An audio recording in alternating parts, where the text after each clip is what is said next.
عليكم ورحمة الله وبركاته. الحمد لله رب العالمين، وصلى الله على نبينا محمد وعلى آله وأصحابه أجمعين، أما بعد. اللهم رب اشرح لي صدري ويسر لي أمري واحلل عقدة من لساني يفقه قولي. سبحانك لا علم لنا إلا ما علمتنا إنك أنت العليم الحكيم. اللهم رب زدنا علما نافعا وعملا متقبلا ورزقا حلالا طيبا. പ്രിയമുള്ള സഹോദരന്മാരെ, സഹോദരിമാരെ, അല്ലാഹു സുബ്ഹാനഹു തആല അള്ളാഹുവിൻ്റെ ഭവനത്തിൽ അള്ളാഹുവിൻ്റെ ദീനിനെ സംബന്ധിച്ച് ചർച്ച ചെയ്യാൻ ഒരുമിച്ച് കൂടിയതുപോലെ അള്ളാഹുവിൻ്റെ ജന്നാത്തുൽ ഫിർദൗസിലും നമ്മളൊക്കെ ഒരുമിച്ച് കൂട്ടി അനുഗ്രഹിക്കട്ടെ. മുഅ്മിനിൻ്റെ ജീവിതത്തിൽ വളരെ ഗൗരവത്തോടുകൂടി ശ്രദ്ധിക്കേണ്ട ഒരു വിഷയമാണ് ഇൻഷാ അല്ലാഹ് നമ്മൾ ഇന്ന് ഈ ദർസിൽ ചർച്ച ചെയ്യപ്പെടുന്നത്. മരണവും മരണാനന്തര ജീവിതവും. മരണമെന്ന് പറഞ്ഞാൽ ഭൂമി ലോകത്ത് ഇന്നേ വരെ ആരും നിഷേധിക്കാത്ത പച്ചയായ ഒരു യാഥാർത്ഥ്യമാണ്.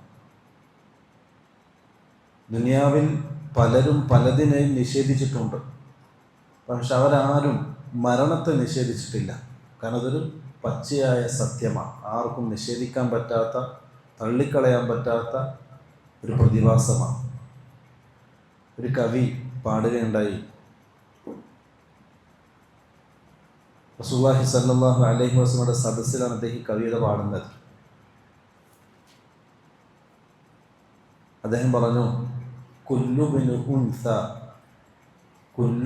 ഉൻസ, ദുനിയാവിൽ ജനിച്ചു വീഴുന്ന എല്ലാ മനുഷ്യരും, ദുനിയാവിൽ ജനിച്ചു വീഴുന്ന എല്ലാ മനുഷ്യരും വഇൻ ത്വാലത് സലാമതുഹു, അവരുടെ ദുനിയാവിലുള്ള ജീവിതം അതെത്ര ദീർഘിച്ചാലും ശരി, നല്ല ആരോഗ്യത്തോടെ ആഫിയത്തോടെ ഒരുപാട് ആയുസ് നൽകപ്പെട്ട് ദുനിയാവിൽ സുരക്ഷിതമായ അവസ്ഥയിൽ ഒരുപാട് കാലം ജീവിച്ചാലും ശരി, യൗമൻ, ഒരു ദിവസം, അല ആലത്തിൽ ഹദ്ബാഇ മഹ്മൂലു, ആ മനുഷ്യരും പള്ളിക്കാട്ടിലേക്ക് മയ്യത്ത് കട്ടിലിൽ വഹിക്കപ്പെടുന്നതാണ് എന്ന്. ഇതൊരു കവിതയാണ്, ഒരു കവി പാടിയതാണ്. എങ്കിൽ കൂടി വളരെ ആശയമുള്ള, മുഅ്മിനീങ്ങൾ ചിന്തിക്കേണ്ട ചില വരികളാണ്. ദുനിയാവിൽ ആരും ബാക്കിയായിട്ടില്ല, എല്ലാവരും മരിച്ചു പോയിട്ടുണ്ട്. വേറൊരു കവി ഇങ്ങനെയും പാടി, ലൗ കാനത്തിദ് ദുനിയ തദൂമു ലിവാഹിദി ലകാന റസൂലുള്ളാഹി ഖാലിദൻ മുഖല്ലദ, ദുനിയാവിൽ ആരെങ്കിലും ബാക്കിയാകുമായിരുന്നുവെങ്കിൽ അതിനേറ്റവും യോഗ്യൻ റസൂലുള്ളാഹി സ്വല്ലല്ലാഹു അലൈഹി വസല്ലമയായിരുന്നു ദുനിയാവിൽ ബാക്കിയാകാൻ. പക്ഷെ റസൂലും വിട പറഞ്ഞിട്ടുണ്ട്. അതിൻ്റെ അർത്ഥം നമ്മളും ഒരു ദിവസം വിട പറയേണ്ടവരാണ്. വേറൊരു കവി പാടുകയുണ്ടായി, അൽ മൗതു ബാബുൻ വകുല്ലു നാസി ദാഖിലുഹു, മരണമെന്നുള്ളൊരു വാതിലാണ്, എല്ലാ ജനങ്ങളും ആ വാതിലൂടെ പ്രവേശിക്കേണ്ടവരുമാണ്. ഞാനതിൽ പോകൂല എന്ന് പറഞ്ഞ് പിടിച്ചു നിർത്താൻ ആരെ കൊണ്ട് സാധിക്കൂല, അല്ലേ? ആധുനിക കാലഘട്ടത്തിൽ വലിയ വലിയ സൂപ്പർ സ്പെഷ്യാലിറ്റി ഹോസ്പിറ്റലുകൾ ഉണ്ടായാലും സജ്ജീകരിച്ച റൂമുകളിൽ നിപുണന്മാരായ ഡോക്ടർമാരുടെ സേവനത്തിലാണെങ്കിൽ കൂടി മരണത്തിൻ്റെ സമയമായാൽ നമ്മളതിന് കീഴൊതുങ്ങിയേ മതിയാവും. അതില്ലാതാക്കാൻ ആരെ കൊണ്ട് സാധിക്കൂല. പരിശുദ്ധ ഖുർആനിലെ ചില ആയാത്തുകൾ വായിക്കുമ്പോൾ നമുക്ക് മനസ്സിലാകുന്നത്, ദുനിയാവിൽ എത്ര മനുഷ്യന്മാർ കഴിഞ്ഞു പോയിട്ടുണ്ട്. നമ്മൾ മാത്രമാണോ ദുനിയാവിൽ ജീവിക്കുന്നത്? അല്ലെങ്കിൽ നമ്മൾ ഈ കണ്ടുകൊണ്ടിരിക്കുന്ന ഈ കാലഘട്ടത്തിൽ ജീവിക്കുന്ന ധിക്കാരികളും അതേപോലെ തന്നെ നിഷേധികൾ മാത്രമാണോ ഭൂമി ലോകത്ത് ജീവിക്കുന്നത്? ഒരുപാട് സമൂഹം കഴിഞ്ഞു പോയിട്ടുണ്ട്, അല്ലേ? അല്ലാഹു സുബ്ഹാനഹു വ തആല സൂറത്തുൽ ഹാഖയുടെ തുടക്കത്തിൽ അവരെ സംബന്ധിച്ച് പറയുന്നുണ്ട്, അൽ ഹാഖതു മൽ ഹാഖ വമാ അദ്റാക മൽ ഹാഖ, ഇതിനെ തുടങ്ങി കദ്ദബത് സമൂദുൻ വആദുൻ ബിൽ ഖാരിഅ വഅമ്മാ സമൂദുൻ ഫഅഹ്ലികൂ ബിരീഹിൻ സർസരിൻ ആതിയ. നിങ്ങളുടെ ആയത്തുകളിൽ അല്ലാഹു സുബ്ഹാനഹു വ തആല മുമ്പ് കഴിഞ്ഞു പോയ ചില സമുദായങ്ങളെ സംബന്ധിച്ചാണ് പറയുന്നത്. അവരൊക്കെ ഈ ഭൂമി ലോകത്ത് പലതും ചരിത്രം തിരുത്തിയവരാണ്, പക്ഷെ അവരെല്ലാം അവസാനം മരണത്തിന് കീഴടങ്ങി. കൈകൾ കൊണ്ട് പാറകൾ തുരന്ന് വീടുകൾ നിർമ്മിച്ചൊരു സമുദായം ഭൂമി ലോകത്ത് കഴിഞ്ഞു പോയിട്ടുണ്ട്. അവരാരും ഇത്ര ശക്തന്മാരായിട്ടും ഇത്ര യോഗ്യന്മാരായിട്ടും ദുനിയാവിലാരും ബാക്കിയായിട്ടില്ല. ദുനിയാവിൻ്റെ റബ്ബ് ഞാനാണെന്ന് സ്വയം പ്രഖ്യാപിച്ച ഫിറഔൻ ഭൂമി ലോകത്ത് കഴിഞ്ഞു പോയിട്ടുണ്ട്. അവരാരും ദുനിയാവിൽ ബാക്കിയായിട്ടില്ല. അതേപോലെ നമ്മളും ഈ ദുനിയാവിൽ ഒരിക്കലും ബാക്കിയാകൂല. അതൊരു യാഥാർത്ഥ്യമാണ്. ഇത് അല്ലാഹു സുബ്ഹാനഹു വ തആല പറഞ്ഞത് കുല്ലു നഫ്സിൻ ദാഇഖത്തുൽ മൗത്ത്. അറബി ഭാഷ അറിയുന്നവർക്ക് പെട്ടെന്ന് മനസ്സിലാവും. ഇവിടെ കുല്ല് എന്ന പദം അതിന് ശേഷം വന്നത് അലിഫ്ലാം ഇല്ലാത്ത നഫ്സ് എന്ന പദമാണ്. ഇത് രണ്ടും കൂടി ചേർന്നാൽ യഉം, അത് ആമ്മാണ്. ഇതിൻ്റെ അർത്ഥം എല്ലാ മനുഷ്യരും, ഭൂമി ലോകത്ത് പിറന്നു വീഴുന്ന എല്ലാ മനുഷ്യരും ഒരു ദിവസം ദാഇഖത്തുൽ മൗത്ത്, മരണത്തെ രുചിക്കുന്നതാണ്. അത് മരിക്കൽ യാഥാർത്ഥ്യമാണ്. അതിനെ നിഷേധിക്കാൻ ആരെക്കൊണ്ടും സാധിക്കൂല. അതേപോലെ തന്നെ അല്ലാഹു സുബ്ഹാനഹു വ തആല പറഞ്ഞു ഐനമാ തകൂനു യുദ്രിക്കുമുൽ മൗത്ത്. നിങ്ങൾ എവിടെ ഓടി ഒളിച്ചാൽ മരണം സമയമാകുമ്പോൾ നിങ്ങളെ തേടിയെത്തും, നിങ്ങളെ പിടിച്ചിരിക്കും. ചിലപ്പോൾ ആകാശത്താകാം, ചിലപ്പോൾ ഭൂമിയിലാകാം, ചിലപ്പോൾ ആകാശത്തിൻ്റെ ഭൂമിയുടെയും ഇടയിലുമാകാം. എവിടെയാണോ നിശ്ചയിക്കപ്പെട്ടത് അവിടെ നിന്ന് മലക്കുൽ മൗത്ത് വന്ന് നമ്മളെ കൊണ്ടുപോകുക തന്നെ ചെയ്യും. അതേപോലെ അല്ലാഹു സുബ്ഹാനഹു വ തആല പറഞ്ഞു വലൗ കുൻതും ഫീ ബുറൂജിൻ മുശയ്യദ. 4 ഭാഗത്തും കെട്ടുറപ്പുള്ള പാറക്കെട്ടുകൾ കൊണ്ട് നിർമ്മിച്ച കോട്ടക്കുള്ളിൽ നിങ്ങൾ അഭയം പ്രാപിച്ചാലും സമയമായാൽ മരണം നിങ്ങളെ തേടിയെത്തും. നിങ്ങളത് ഫഇന്നഹു മുലാഖീക്കും, നിങ്ങളത് കണ്ടുമുട്ടുക തന്നെ ചെയ്യും. ഇതൊരു യാഥാർത്ഥ്യമാണ്. അപ്പം നമ്മളും മരിക്കേണ്ടവരാണ്. നമ്മുടെ കൂട്ടത്തിലുള്ള പലരും മരിച്ചു പോയവരുമാണ്. അപ്പം അതുകൊണ്ട് തന്നെ മരണം എന്ന യാഥാർത്ഥ്യത്തെ ഇന്നേ വരെ ഭൂമി ലോകത്ത് ആരും നിഷേധിച്ചിട്ടില്ല. പക്ഷെ നിഷേധിച്ചു മരണത്തിന് ശേഷമുള്ള കാര്യങ്ങൾ. കാരണം എന്താ? അതാരും കണ്ടിട്ടില്ല, അതാരും കേട്ടിട്ടില്ല, അതാരും അനുഭവിച്ചിട്ടില്ല ജീവിക്കുന്നവർ. അതുകൊണ്ട് അതെല്ലാവരും നിഷേധിച്ചു, മരണത്തെ ആരും നിഷേധിച്ചില്ല. ഇതൊരു സത്യമാണ്. നമ്മൾ ഇൻഷാ അല്ലാഹ് പഠിക്കുന്നത് മരണത്തിന് ശേഷമുള്ള യാഥാർത്ഥ്യങ്ങൾ. എന്താണ് മരണശേഷം സംഭവിക്കുക എന്നുള്ളത്? അതാണ് നമ്മുടെ ഈമാൻ കാര്യത്തിൻ്റെ 5ാമത്തെ കാര്യം, അല്ലേ? അൽ ഈമാനു ബിൽ യൗമിൽ ആഖിർ. ബിൽ യൗമിൽ ആഖിർ എന്ന് പറഞ്ഞാൽ മരണശേഷമുള്ള ജീവിതം. ഓരോ ആൾക്കാരുടെയും മരണത്തോടു കൂടി അയാളുടെ ഖിയാമത്ത് ആരംഭിച്ചു. അപ്പോൾ മരണത്തിന് ശേഷം ഉണ്ടാകുന്ന കാര്യങ്ങൾ എന്തൊക്കെ? അത് തെളിവിൻ്റെ അടിസ്ഥാനത്തിൽ ഇൻഷാ അല്ലാഹ് നമുക്കിന്ന് ചർച്ച ചെയ്യാം. നമുക്കൊക്കെ അറിയുന്നതും പഠിച്ചതുമായിരിക്കും. പക്ഷേ മുഅ്മിനീങ്ങൾ എപ്പോഴും പരസ്പരം തദ്കീർ, ഓർമ്മപ്പെടുത്തേണ്ടവരാണ്. ആ ഓർമ്മപ്പെടുത്തൽ എപ്പോഴും നമ്മളെ ഈമാനിനെ പുതുക്കാൻ നമ്മളെ കൊണ്ട് സാധിക്കും. റസൂലുള്ളാഹി സ്വല്ലല്ലാഹു അലൈഹി വസല്ലം മരണത്തിന് ശേഷം സംഭവിക്കുന്ന കാര്യങ്ങൾ വഹീൻ്റെ അടിസ്ഥാനത്തിൽ നമുക്ക് പഠിപ്പിച്ചു തന്നിട്ടുണ്ട്. അത് വിശ്വസിക്കൽ വാജിബാണ്. വിശ്വസിച്ചിട്ടില്ല എങ്കിൽ കാഫിറാണ്. അതുകൊണ്ടാണ് മുഅ്മിനീങ്ങളുടെ ഏറ്റവും വലിയ ഗുണമായി അല്ലാഹു സുബ്ഹാനഹു വ തആല സൂറത്തുൽ ബഖറയുടെ തുടക്കത്തിൽ ആരാണ് മുഅ്മിൻ, അല്ലേ? അല്ലദീന യുഅ്മിനൂന ബിൽ ഗൈബ്, ഗൈബിൽ വിശ്വസിക്കുന്നവരാണ്. എന്താ ഗൈബ് എന്ന് പറഞ്ഞാൽ? മരണത്തിന് ശേഷമുള്ള ജീവിതമാണ്. ആ മരണത്തിന് ശേഷമുള്ള ജീവിതം തുടർന്ന് അങ്ങോട്ടുള്ള കാര്യങ്ങൾ നമ്മൾ ആരും കണ്ണുകൊണ്ട് കണ്ടിട്ടില്ല, ചെവി കൊണ്ട് കേട്ടിട്ടില്ല, നമ്മൾ അനുഭവിച്ചിട്ടുമില്ല. അതിന് ഗൈബ് എന്ന് പറയാം. ആ കാര്യങ്ങൾ വിശ്വസിക്കുന്നവരാണ് യഥാർത്ഥ വിശ്വാസി, അവനാണ് മുഅ്മിൻ. അതാണ് ഈമാൻ കാര്യത്തിൻ്റെ 5ാമത്തത്, അൽ ഈമാൻ ബിൽ യൗമിൽ ആഖിർ. മരണത്തിന് ശേഷമുള്ള അങ്ങോട്ടുള്ള കാര്യങ്ങൾ വിശ്വസിക്കുക. അങ്ങനെ വിശ്വസിച്ചാലേ നമ്മൾ ആരാകും? മുഅ്മിനുകളാകും. മുമ്പ് കഴിഞ്ഞു പോയ പല സമുദായങ്ങളും അവരുടെ ഒരു വീഴ്ചയായി അല്ലാഹു സുബ്ഹാനഹു വ തആല പരിശുദ്ധ ഖുർആൻ സൂചിപ്പിച്ചത് അവർ മരണാനന്തര ജീവിതത്തെ നിഷേധിച്ചവരാണ് എന്ന്. മരണാനന്തര ജീവിതത്തെ നിഷേധിച്ചവരാണ്. ഇപ്പോൾ നമുക്ക് ഇൻഷാ അല്ലാഹ് അതിൽപ്പെട്ട ഓരോ കാര്യങ്ങളായിട്ട് നമുക്കിങ്ങനെ വായിച്ചു പോകാം തെളിവിൻ്റെ അടിസ്ഥാനത്തിൽ. അതിലൊന്നാമത്തത്, മരണത്തോടുകൂടി തുടങ്ങുന്ന ഒന്നാമത്തെ കാര്യം, ഒരാൾ മരിച്ചു കഴിഞ്ഞാൽ ദുനിയാവിൽ അവനുമായിട്ടുള്ള എല്ലാ ബന്ധങ്ങളും വിച്ഛേദിക്കപ്പെട്ടു. ഖബറിൽ വെക്കുന്നതോടുകൂടി പിന്നെ ദുനിയാവിൽ ആ മയ്യത്ത് തന്നെ ഇല്ലാതായി. അപ്പോൾ ഒരു മരിച്ച മയ്യത്ത് ആദ്യം അഭിമുഖീകരിക്കുന്നത് ഖബറിലുള്ള ജീവിതമാണ്. അതിനാണ് ബർസഖ് എന്ന് പറയാം, ആലമുൽ ബർസഖ് എന്നാണ് അതിന് പറയാം, ഖബറിലുള്ള ജീവിതം. അതിലൊന്നാമതായി ഒരു മനുഷ്യനെ അഭിമുഖീകരിക്കുന്നത് ഫിത്നത്തുൽ ഖബർ. ഒന്നാമതായി ഒരു മനുഷ്യൻ അഭിമുഖീകരിക്കുന്നത് ഫിത്നത്തുൽ ഖബർ. 2 കാര്യങ്ങളുണ്ട്. ഒന്ന് ഫിത്നത്തുൽ ഖബർ, 2 അദാബുൽ ഖബർ. രണ്ടും രണ്ടാണ്. അതുകൊണ്ട് നമ്മൾ അത്തഹിയാത്തിന് ശേഷമുള്ള ദുആയിൽ ഇത് 2ൽ നിന്നും അള്ളാഹുവിനോട് കാവൽ ചോദിക്കുന്നത്. മിൻ ഫിത്നത്തിൽ മഹ്യ വൽ മമാത്ത്, അതേപോലെ ഫിത്നത്തുൽ ഖബറും അദാബുൽ ഖബർ. രണ്ടാണ്.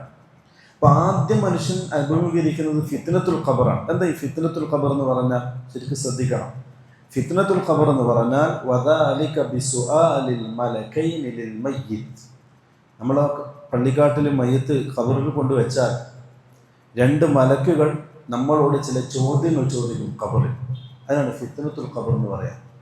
ഈ ഫിത്നത്തുൽ ഖബറിന് അല്ലാഹു നമ്മൾക്ക് രക്ഷ നൽകണമെന്ന് പറഞ്ഞാൽ ആ ചോദ്യത്തിന് ഉത്തരം പറയാൻ തൗഫീഖ് നൽകണേ എന്നർത്ഥം. അല്ലേ? റസൂലുള്ളാഹി സ്വല്ലല്ലാഹു അലൈഹി വസല്ലം ഒരു ഹദീസിൽ കാണാം, ഇർബാദ് ബിൻ സാരിയ റളിയല്ലാഹു അൻഹു ഉദ്ധരിക്കുന്ന സഹീഹായ ഹദീസാണ്. റസൂലുള്ളാഹി സ്വല്ലല്ലാഹു അലൈഹി വസല്ലം തങ്ങൾ പറഞ്ഞു, ഒരു മനുഷ്യൻ മരിച്ചതിന് ശേഷം അവനെ ദഫൻ ചെയ്ത് കഴിഞ്ഞാൽ അവനെ ദഫൻ ചെയ്ത് അവൻ്റെ കൂട്ടാളികൾ തിരിച്ചു പോകുന്ന സമയം 2 മലക്കുകൾ വരും ഇവൻ്റെ അടുക്കലേക്ക്. ഫയുജ്ലിസാനിഹി, എന്നിട്ട് ആ മലക്കുകൾ അവനെ അവിടെ പിടിച്ചിരുത്തും. എന്നിട്ട് ആ മലക്കുകൾ അവനോട് ചില ചോദ്യങ്ങൾ ചോദിക്കും. 3 കാര്യങ്ങളെ ചോദിക്കുക. മൻ റബ്ബുക, ആരാണ് നിന്റെ റബ്ബ്? വമൻ നബിയുക, ആരാണ് നിന്റെ നബി? വമാ ദീനുക, ഏതാണ് നിന്റെ ദീൻ? ഇത് 3 നമ്മൾ തുടക്കത്തിൽ പഠിച്ച അൽ-ഉസൂൽ അസ്സലാസ എന്ന് പറയുന്ന കിതാബിൻ്റെ രത്ന ചുരുക്കാണ്. ആരാണ് നിന്റെ റബ്ബ്? നമുക്ക് പറയാൻ സാധിക്കണം, എൻ്റെ റബ്ബ് അല്ലാഹുവാൻ, റബ്ബി അല്ലാഹ്. വമൻ നബിയുക, നിന്റെ നബി ആരാണ്? നമുക്ക് പറയാൻ പറ്റണം, മുഹമ്മദ് സല്ലല്ലാഹു അലൈഹി വസല്ലം. വമാ ദീനുക, നിന്റെ ദീൻ ഏതാ? ദീനി അൽ ഇസ്ലാം. ഇതൊരു പറയാൻ പറ്റുന്ന ഒരാൾക്കാന്ന് വെച്ചാൽ ദുനിയാവിൽ ഇത് 3 അംഗീകരിച്ച് ജീവിച്ചവർക്ക് മാത്രമേ ഇതിന് മറുപടി പറയാൻ സാധിക്കുകയുള്ളൂ. ഇൻഷാ അല്ലാഹ് ശേഷം വലിയ ദീർഘമായ ഹദീസ് വരുന്നുണ്ട്, നമുക്കത് വായിക്കാം. ഇതാണ് ഒന്നാമത്തത്. രണ്ടാമത്തത് അദാബുൽ ഖബർ വ നഈമുഹു. രണ്ടാമത്തെ സ്റ്റേജ്.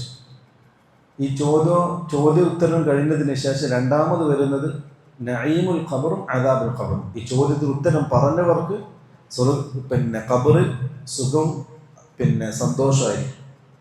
മറുപടി പറയാത്തവർക്ക് ശിക്ഷയും വേദനാജനകേറിയ പ്രശ്നങ്ങളും പ്രയാസങ്ങളും ആയിരിക്കും. അതാണ് രണ്ടാമത് ആ ഖബറിൽ അഭിമുഖീകരിക്കേണ്ടി വരിക. ആ ഹദീസ് ഇൻഷാ അല്ലാഹ് നമുക്ക് വായിക്കാം. ബറാ ഇബ്നു ആസിബ് റളിയല്ലാഹു അൻഹു പറയുകയാണ്, ഒരു ദിവസം റസൂലുള്ളാഹി സ്വല്ലല്ലാഹു അലൈഹി വസല്ലം കൂടെ നമ്മൾ ഒരു അൻസാരിയായ വ്യക്തിയുടെ ജനാസ പങ്കെടുക്കാൻ വേണ്ടി പുറപ്പെട്ടു റസൂലിൻ്റെ കൂടെ. അങ്ങനെ പള്ളിക്കാട്ടിലേക്ക് കൊണ്ടുപോയി അവിടെ വെച്ചു, ജനാസ മയ്യത്ത് നിസ്കരിച്ചു. ഖബറിൽ ഇറക്കി വെച്ചതിന് ശേഷം ഫജലസ റസൂലുള്ളാഹി സ്വല്ലല്ലാഹു അലൈഹി വസല്ലം വജലസ്നാ ഹൗലഹു. ഖബറിൽ ഇറക്കി വെച്ചതിന് ശേഷം റസൂൽ ആ ഖബർസ്ഥാനിൽ ഇരുന്നു, നമ്മളും റസൂലിൻ്റെ ചുറ്റും കൂടിയിരുന്നു. എങ്ങനെ ഇരുന്നെന്നറിയോ? റസൂൽ എന്താണ് പറയാൻ പോകുന്നതെന്ന് ആകാംക്ഷയോടെ കാതോർത്ത് ശ്രദ്ധയോടെ നമ്മൾ ഇരുന്നു. ആ ശ്രദ്ധയുടെ ഒരു ആധിക്യം പറയാൻ വേണ്ടി ആ സഹാബി പറയാണ്, കഅന്ന അലാ റൂസിന അത്തയ്ർ, നമ്മുടെ തലയിൽ ഒരു പക്ഷി വന്നിരുന്നാൽ പോലും നമ്മൾ അറിഞ്ഞിരുന്നില്ല. ആ രൂപത്തിൽ ശ്രദ്ധയോടെ നമ്മൾ കേട്ടിരുന്നു റസൂലുള്ളാഹി തങ്ങളെ. വഫി യദിഹി ഊദുൻ യൻകുതു ബിഹി ഫിൽ അർദ്, റസൂലിൻ്റെ കയ്യിൽ ഒരു കൊള്ളിക്കഷ്ണം ഉണ്ടായിരുന്നു. ആ കൊള്ളിക്കഷ്ണങ്ങളുടെ റസൂൽ നിലത്ത് ഇങ്ങനെ കുത്തി കളിക്കുന്നുണ്ടായിരുന്നു. പെട്ടെന്ന് റസൂൽ തല നമ്മളിലേക്ക് ഉയർത്തി, എന്നിട്ട് പറഞ്ഞു, ഇസ്തഈദു ബില്ലാഹി മിൻ അദാബിൽ ഖബർ, നിങ്ങൾ അദാബുൽ ഖബറിൽ നിന്ന് രക്ഷ തേടിക്കോ, മർറതൈനി ഔ സലാസ, 3 പ്രാവശ്യം റസൂൽ ആവർത്തിച്ച് പറഞ്ഞു, നിങ്ങൾ അദാബുൽ ഖബർ ശിക്ഷയിൽ നിന്നും കാവൽ തേടിക്കോ എന്ന്. നമ്മുടെ നാട്ടിൽ ചില ആൾക്കാരുണ്ട്, അവർ ഈ ഫിത്നത്തുൽ ഖബറും അദാബുൽ ഖബറും നിഷേധിക്കുന്നവരാണ്. അത് നിഷേധിക്കേണ്ട ഒരു പശ്ചാത്തലം എന്ന് പറയുന്നത് നമ്മുടെ ബുദ്ധിക്ക് യോജിക്കുന്നില്ല എന്നതാണ്. നമ്മളെപ്പോഴും പറയുന്നൊരു കാര്യം, ദീൻ എന്ന് പറഞ്ഞാൽ നമ്മുടെ ബുദ്ധിക്ക് യോജിക്കുന്നത് മാത്രമല്ല, എന്താണോ അല്ലാഹു അല്ലാഹുവിൻ്റെ റസൂൽ പറയുന്നത് അത് അതേപടി അനുസരിക്കുക, അംഗീകരിക്കുക. അതാണ് മുഅ്മിൻ. അല്ലാഹു ആദ്യം പറഞ്ഞ അല്ലദീന യുഅ്മിനൂന ബിൽ ഗൈബ്. ഗൈബ് എന്ന് പറഞ്ഞാൽ നമ്മുടെ ബുദ്ധി കൊണ്ട് ചിന്തിച്ചാൽ മനസ്സിലാവും? ഇല്ല, നമ്മുടെ ബുദ്ധിയുടെയും ചിന്തയുടെയും അപ്പുറത്തുള്ളതാണ് ഗൈബ്. ആ ഗൈബിൽപ്പെട്ടതാണ് അദാബുൽ ഖബർ, ഫിത്നത്തുൽ ഖബർ. ഇത് പറയപ്പെട്ട ഹദീസുകളൊക്കെ നിഷേധിക്കുകയും തള്ളുകയും ചെയ്തു. അവസാനം ഈ ഹദീസ് നിഷേധികളുടെ അവസ്ഥയാണ് എന്താ അറിയോ? ഒരു പണ്ഡിതൻ അദ്ദേഹത്തിൻ്റെ കാലഘട്ടത്തിൽ ഹദീസിനെ നിഷേധിക്കുകയും അബൂ ഹുറൈറ റളിയല്ലാഹു അൻഹുവിനെ വരെ നിഷേധിച്ച് തള്ളുകയും ചെയ്യുന്ന ഒരവസ്ഥയുണ്ടായി ഒരു വ്യക്തിക്ക്. അദ്ദേഹം മരിക്കാൻ കിടന്ന സമയം അദ്ദേഹത്തെ സന്ദർശിക്കാൻ വേണ്ടി പണ്ഡിതൻ പോയി. സന്ദർശിക്കാൻ പോയതിനറിയോ, ഈ പണ്ഡിതൻ അബൂ ഹുറൈറ റളിയല്ലാഹു അൻഹുവിനെ സംരക്ഷിച്ചുകൊണ്ട് ഒരുപാട് എഴുത്തുകുത്തുകൾ നടത്തിയിട്ടുണ്ട്. അപ്പോൾ ഇദ്ദേഹം പല കാര്യങ്ങളും സ്വപ്നം കാണാൻ തുടങ്ങി. അപ്പോൾ ഇദ്ദേഹത്തിനെതിരെ അബൂ ഹുറൈറനെ കളവാക്കുകയും ഹദീസുകൾ നിഷേധിക്കുകയും ചെയ്ത ഈ അബൂ ഹുറൈറനെ കളവാക്കുന്ന എന്തിനാ അറിയോ? നമ്മുടെ നാട്ടിലെ ചില ആൾക്കാരെ ചെയ്യാറുണ്ട്, ഹദീസ് നിഷേധികൾ. എന്തിനാ അറിയോ? അബൂ ഹുറൈറ റളിയല്ലാഹു അൻഹു ഏറ്റവും കൂടുതൽ ഹദീസ് ഉദ്ധരിച്ച സഹാബി, 5374 ഹദീസ് ഉദ്ധരിച്ചിട്ടുണ്ട്. അപ്പോൾ ആ സഹാബി കള്ളനാന്ന് പറഞ്ഞാൽ പിന്നെ ഇത്രയും ഹദീസ് എന്തായി? തള്ളി. അപ്പം ഈ അബൂ ഹുറൈറയെ തള്ളിയ കള്ളനാണെന്ന് പറഞ്ഞ ഈ വ്യക്തി മരിക്കാൻ കിടക്കുമ്പോൾ പണ്ഡിതൻ സന്ദർശിച്ചു. അദ്ദേഹം സ്വപ്നം കണ്ട് ഒരുപാട്. അങ്ങനെയാണ് അദ്ദേഹം പോകുന്നത് കാണാൻ വേണ്ടി. അദ്ദേഹത്തിൻ്റെ വീട്ടുകാർ അദ്ദേഹത്തെ വീട്ടിൽ കയറ്റിയില്ല, കാണാൻ പറ്റില്ല എന്ന് പറഞ്ഞു. വാശി പിടിച്ചപ്പോൾ കയറ്റി, റൂമിലേക്ക് കയറി. അദ്ദേഹം പറയാണ്, അദ്ദേഹം നേരിട്ട് കണ്ടതാണ്. അദ്ദേഹം പറയാണ്, ഞാൻ ആ റൂമിലേക്ക് ചെന്നപ്പോൾ ഒരു മനുഷ്യനെ കണ്ടു. മുഖമൊക്കെ കറുത്ത് കരിവാളിച്ച അവസ്ഥയിൽ, പേടിച്ച് ദാഹിച്ച് വലഞ്ഞ് മരുഭൂമിയിൽ അലയുന്നൊരു മനുഷ്യനെ പോലെയാണ് ആ കട്ടിലിൽ കിടക്കുന്നത്. അദ്ദേഹം മതിലേക്ക് ഇങ്ങനെ നോക്കിയിട്ടെന്ന് പറയുന്നത്, യാ അബൂ ഹുറൈറ, യാ അബൂ ഹുറൈറ ഇങ്ങനെ വിളിക്കുന്നുണ്ട് എന്ന്. അതായത് മദിനിൽ അബൂ ഹുറൈറ നേരിട്ട് കാണുന്നത് പോലെ അദ്ദേഹം അബൂ ഹുറൈറ വിളിച്ചുകൊണ്ട് കരയുകയാണ്. മുഖമൊക്കെ കറുത്ത് കരിവാളിച്ചിട്ടുണ്ട്. ഇത് കണ്ടിട്ട് ഈ പണ്ഡിതൻ പെട്ടെന്ന് റൂമിൽ നിന്ന് പുറത്തേക്ക് ഇറങ്ങി. അദ്ദേഹം പറഞ്ഞു, ഇത് അള്ളാഹുവിൻ്റെ അദാബ് ഇറങ്ങുന്നതാണ്. ഇത്രയും പെട്ടെന്ന് തിരിച്ചു പോവുകയും ചെയ്തു. നമുക്ക് ഗുണപാഠമുണ്ട് ഇതിൽ. റസൂലുള്ളാഹി തങ്ങളുടെ ഹദീസുകൾ നിഷേധിക്കുന്നവർ നമ്മളെപ്പോഴും പറയുന്നത് പോലെ ഒന്നെങ്കിൽ മുർത്തദ്ദാകും, അല്ലെങ്കിൽ കാഫിറാകും, അത് ചത്തൊടുങ്ങും. അതായിരിക്കും ദുരന്താവസ്ഥ. അള്ളാഹു കാക്കട്ടെ. ചില ആൾക്കാർ അവരുടെ വ്യക്തി താല്പര്യത്തിന് വേണ്ടിയോ അല്ലെങ്കിൽ അവരുടെ ഒന്നുമില്ലാത്ത ബുദ്ധി അവലംബിച്ചുകൊണ്ടോ റസൂലുള്ളാഹി തങ്ങളുടെ ഹദീസുകൾ നിഷേധിക്കുന്നത് ഒരു പാഠമാണ്. അതുകൊണ്ടാണ് അബ്ദുല്ലാഹ് ബിൻ അബ്ബാസ് റളിയല്ലാഹു അൻഹു പറഞ്ഞത്, നാളെ പരലോകത്ത് യൗമ തബിയദ്ദു വുജൂഹും വതസ്വദ്ദു വുജൂഹ്, ചില മുഖങ്ങൾ കറുത്ത് കരിവാളിച്ചതായിരിക്കും, ചില മുഖങ്ങൾ വെളുത്ത് പ്രകാശിക്കുന്നതായിരിക്കും. വെളുത്ത് പ്രകാശിക്കുന്ന മുഖങ്ങൾ അഹ്ലുസുന്നയുടെ മുഖങ്ങളാണ്. കറുത്ത് കരിവാളിച്ച മുഖങ്ങൾ അത് അഹ്ലുൽ ബിദ്അ, ഹദീസിനെ നിഷേധിച്ച് തള്ളിയവരുടെ മുഖങ്ങളാണെന്ന് അബ്ദുല്ലാഹ് ബിൻ അബ്ബാസ് റളിയല്ലാഹു അൻഹു സൂറത്തിന് തഫ്സീറായി കൊണ്ട് പറഞ്ഞതായിട്ട് കാണാം. അള്ളാഹു നമ്മളെ കാക്കട്ടെ. അപ്പോൾ ആ അദാബുൽ ഖബറിനെ സംബന്ധിച്ച റസൂൽ പറയുന്നത്, ഇസ്തഈദു മിൻ അദാബിൽ ഖബർ, നിങ്ങൾ അദാബുൽ ഖബറിൽ നിന്ന് രക്ഷ തേടിക്കൊള്ളുക. 3 പ്രാവശ്യം റസൂൽ ആവർത്തിച്ച് പറഞ്ഞു. സുമ്മ ഖാല, എന്നിട്ട് റസൂൽ പറഞ്ഞു, ഇന്നൽ അബ്ദൽ മുഅ്മിൻ, മുഅ്മിനായ ഒരു അടിമ, ഇദാ കാന ഫി ഖിതാഇൻ മിനദ് ദുനിയ, ദുനിയാവിൽ നിന്ന് വേർപെട്ട്, വ ഇഖ്ബാലിൻ മിനൽ ആഖിറ, ആഖിറത്തിലേക്കുള്ള യാത്ര ആരംഭിച്ചാൽ, അതായത് മരണത്തോടുകൂടി ആഖിറത്തിലേക്കുള്ള യാത്ര ആരംഭിച്ചു. അങ്ങനെ ആരംഭിച്ചാൽ നസല ഇലൈഹി മലായികത്തും മിനസ് സമ, ആകാശത്ത് നിന്ന് ചില മലക്കുകൾ ഇറങ്ങി വരും. ബീദുൽ വുജൂഹ്, വെളുത്ത പ്രകാശിക്കുന്ന മുഖങ്ങളുള്ള മലക്കുകൾ.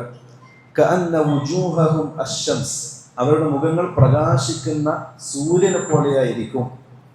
മഅഹും കഫനും മിൻ അക്ഫാനിൽ ജന്ന, അവരുടെ കൈകളിൽ സ്വർഗത്തിന്റെ കഫനുകളിൽ നിന്നും കഫൻ ഉണ്ടാവും. കഫൻ എന്ന് പറഞ്ഞാൽ നമ്മളെ പതിപ്പിക്കുന്ന തുണി, മയ്യത്തിന്. വഹനൂതും മിൻ ഹനൂതിൽ ജന്ന, അവരുടെ കൈകളിൽ സ്വർഗത്തിന്റെ സുഗന്ധങ്ങൾ ഉണ്ടാകും. ഹത്താ യജ്ലിസു മിൻഹു മദ്ദൽ ബസർ, ആ മരിക്കാൻ കിടക്കുന്ന മുഅ്മിന്റെ മുന്നിൽ അവരങ്ങനെ ഇരിക്കും. ആ മനുഷ്യനെ നോക്കുമ്പോൾ കണ്ണെത്താ ദൂരത്തുള്ള ഈ പറയപ്പെട്ട മലക്കുകൾ ഇങ്ങനെ നിറഞ്ഞു കിടക്കുന്നുണ്ടാകും. സുമ്മ യജീഉ മലക്കുൽ മൗത്ത്, എന്നിട്ട് മലക്കുൽ മൗത്ത് വരും. ഹത്താ യജ്ലിസ ഇൻദ റഅസിഹി, ആ മനുഷ്യന്റെ തലയുടെ ഭാഗത്ത് പോയിരിക്കും. എന്നിട്ട് പറയും ഫയഖൂൽ, എന്നിട്ട് പറയും അയ്യതുഹൻ നഫ്സു ത്വയ്യിബ, പരിശുദ്ധമായ ആത്മാവേ, ഉഖ്റുജി ഇലാ മഗ്ഫിറത്തിൻ മിനല്ലാഹി വരിദ്വാൻ, അള്ളാഹുവിന്റെ പാപമോചനത്തിലേക്കും അള്ളാഹുവിലേക്കും ഇറങ്ങിയിട്ട് വാ എന്നിങ്ങനെ വിളിച്ചുകൊണ്ട് പോകും. അതാണ് സൂറത്തുൽ നാസിയാത്തിൽ അള്ളാഹു പരിചയപ്പെടുത്തിയത്. അങ്ങനെയാണ് വിളിക്കുമ്പോൾ അവർ വളരെ സിമ്പിളായിട്ട് അവരുടെ റൂഹുകൾ ഇറങ്ങിയിട്ട് ആ മലക്കിൻ്റെ കൂടെ അങ്ങ് പോകും. എന്നിട്ട് റസൂലുള്ളാഹി സ്വല്ലല്ലാഹു അലൈഹി വസല്ലം തങ്ങൾ പറഞ്ഞു ഫതഖ്റുജു, എന്നിട്ട് ആ റൂഹിന്, ആ മുഅ്മിനായ മനുഷ്യന്റെ ശരീര റൂഹ് പുറത്തേക്ക് വരും. തസീലു കമാ തസീലുൽ ഖത്രതു മിൻ ഫിസ്സഖ, ഒരു വെള്ളപാത്രത്തിൽ നിന്നും വെള്ളം താഴേക്ക് ഒഴിക്കുമ്പോൾ ആ വെള്ളം എത്ര സ്പീഡായിട്ടാണ് താഴേക്ക് പോകുന്നത്, അതേപോലെ ആ മനുഷ്യന്റെ ആത്മാവ് റൂഹ് അവന്റെ ശരീരത്തിൽ നിന്ന് പുറത്തേക്ക് പോകുന്നതാണ്. ഫയഖുദുഹ, മലക്കുൽ മൗത്ത് അതിനെ പിടിക്കും. ഫൈദാ അഖദഹ ലം യദഉഹ ഫി യദിഹി തറഫത ഐൻ, അതിനെ പിടിച്ചാൽ കണ്ണിന്റെ ഇമ വെട്ടുന്ന നേരം പോലും അത് കയ്യിൽ വെക്കൂല, അപ്പുറത്തേക്ക് അടുത്ത മലക്കിലേക്ക് കൈമാറും. ഹത്താ യഖുദുഹ ഫയജഅലുഹ ഫി ദാലികൽ കഫൻ, എന്നിട്ട് ആ ആത്മാവിനെ റൂഹിനെ സ്വർഗത്തിൽ നിന്ന് കൊണ്ടുവന്നിട്ടുള്ള കഫനിൽ കഫൻ ചെയ്യും. വഫീ ദാലികൽ ഹനൂൻ, സ്വർഗത്തിൽ നിന്ന് കൊണ്ടുവന്ന ആ സുഗന്ധത്തിൽ അവരിങ്ങനെ പൊതിയും. വയഖ്റുജു മിൻഹാ, അപ്പോൾ ആ ആത്മാവിൽ നിന്ന് പുറത്തേക്ക് വരും. കഅത്യബി നഫഹത്തിൻ മിസ്കിൻ വുജിദത് അലാ വജ്ഹിൽ അർദ്, ദുനിയാവിൽ കാണപ്പെടുന്ന ഏറ്റവും നല്ല സുഗന്ധം ആ ആത്മാവിന് റൂഹിൽ നിന്ന് പുറത്തേക്ക് ഇങ്ങനെ വരും. ഇതാണ് ഒരു മുഅ്മിനായ മനുഷ്യന്റെ റൂഹിനെ പിടിക്കുന്ന അവസ്ഥ റസൂലുള്ളാഹി തങ്ങൾ പറഞ്ഞു തന്നിട്ടുള്ളത്. ഇതൊക്കെ ഖബർസ്ഥാനിൽ ഇരുന്നിട്ട് സഹാബാക്കൾക്ക് പറഞ്ഞു കൊടുക്കണം. എന്നിട്ട് റസൂൽ പറഞ്ഞു ഫയസ്അദൂന ബിഹ, എന്നിട്ട് ആ മലക്കുകൾ ആ മനുഷ്യന്റെ ആത്മാവിനെയും റൂഹിനെയും കൊണ്ട് ആകാശത്തിലേക്ക് കയറി പോകും. ഫലാ യമുറൂന യഅനി ബിഹ അലാ മലഇൻ മിനൽ മലായികതി ഇല്ലാ ഖാലു, അവർ ആകാശത്തേക്ക് കയറി പോകുമ്പോൾ ഒരുപാട് കൂട്ടം മലക്കുകളെ പാസ് ചെയ്തിട്ടായിരിക്കും അവർ പോകുക. ആ പോകുന്ന സമയം ആ മലക്കുകൾ വിളിച്ചു പറയും, മാ ഹാദർ റൂഹു ത്വയ്യിബ്, ഏതാണ് ഈ പരിശുദ്ധമായ ആത്മാവ്? ഫയഖൂലൂൻ, അപ്പോൾ അവർ പറയും ഫുലാൻ ഇബ്നു ഫുലാൻ, ഇന്ന മനുഷ്യന്റെ ഇന്ന വ്യക്തിയുടെ മകൻ ഇന്ന വ്യക്തിയാണ്. അല്ലാഹു ആ കൂട്ടത്തെ നമ്മളെ ഉൾപ്പെടുത്തി അനുഗ്രഹിക്കട്ടെ. എന്നിട്ട് പറയും ബി അഹ്സനി അസ്മാഇഹി അല്ലതി കാനൂ യുസമ്മൂനഹ ബിഹാ ഫിദ് ദുനിയ, ദുനിയാവിൽ ആ മനുഷ്യനെ സംബന്ധിച്ച് പറയപ്പെട്ട ഏറ്റവും നല്ല പേരുകൾ ആ മലക്കുകൾ വിളിച്ചു പറയും. ഇന്ന മനുഷ്യനാണ്, ഇന്ന വ്യക്തിയാണെന്ന് ഇങ്ങനെ മലക്കുകൾ വിളിച്ചു പറയും. ഹത്താ യുൻതഹൂ ബിഹാ ഇലസ് സമാഇ ദുനിയ, അങ്ങനെ ഒന്നാം ആകാശത്തിലേക്ക് എത്തും. ഫയസ്തഫ്തിഹൂന ലഹു ഫയഫ്തഹു ലഹും, ഒന്നാം ആകാശത്തിന്റെ വാതിൽ മുട്ടും, ആ വാതിൽ തുറക്കപ്പെടും. ഫയുശയ്യിഉഹു മിൻ കുല്ലി സമാഇൻ മുഖറബൂഹ ഇലസ് സമാഇ അല്ലതി തലീഹ, എന്നിട്ട് ആ ഒന്നാം ആകാശം അടുത്ത ആകാശം വരെ ആ ആകാശത്തെ മലക്കുകളെല്ലാം അതിനെ അനുഗമിക്കും ആ റൂഹിനെ. ഹത്താ യുൻതഹാ ബിഹി ഇലസ് സമാഇ സാബിഅ, അങ്ങനെ ഏഴാം ആകാശത്തേക്ക് എത്തും. ഫയഖൂലു അല്ലാഹു അസ്സ വജൽ, ആ സമയത്ത് അല്ലാഹു പറയും ഉക്തുബു കിതാബ അബ്ദി ഫീ ഇല്ലിയീൻ, എൻ്റെ ഈ അടിമയെ നിങ്ങൾ ഇല്ലിയീന് രേഖപ്പെടുത്തുക. എന്താണ് ഇല്ലിയീൻ, എന്താണ് സിജ്ജിൻ, നിങ്ങൾ പഠിച്ചിട്ടുണ്ടാവും അല്ലേ? സൂറത്തുൽ തത്ഫീഫിലൊക്കെ അത് വിശദമായി പറഞ്ഞിട്ടുണ്ട്. അത് മുഅ്മിനീങ്ങളുടെ അർവാഹുകളെ പാർപ്പിക്കുന്ന സ്ഥലം ഇല്ലിയീൻ. അവിടെ ആ മനുഷ്യന്റെ ആത്മാവിനെ കൊണ്ടുപോകും. വഅഈദൂഹു ഇലൽ അർളി ഫഇന്നി മിൻഹാ ഖലഖ്തുഹും വഫീഹാ ഉഈദുഹും വമിൻഹാ ഉഖ്രിജുഹും താറതൻ ഉഖ്റാ. ഇതാണ് ഒരു മുഅ്മിനായ മനുഷ്യന്റെ റൂഹിനെ പിടിക്കുന്ന അവസ്ഥ. റസൂലുള്ളാഹി സ്വല്ലല്ലാഹു അലൈഹി വസല്ലം ആ സദസ്സിൽ ഇരുന്നുകൊണ്ട് സഹാബാക്കൾക്ക് പറഞ്ഞു കൊടുത്തത്. വീണ്ടും പറയാം ഖാല, എന്നിട്ട് അള്ളാഹു പറയും ഇല്ലിയിൽ രേഖപ്പെടുത്തിയതിനു ശേഷം അവന്റെ റൂഹിനെ തിരിച്ച് അവന്റെ ശരീരത്തിലേക്ക് പറഞ്ഞയക്കണം.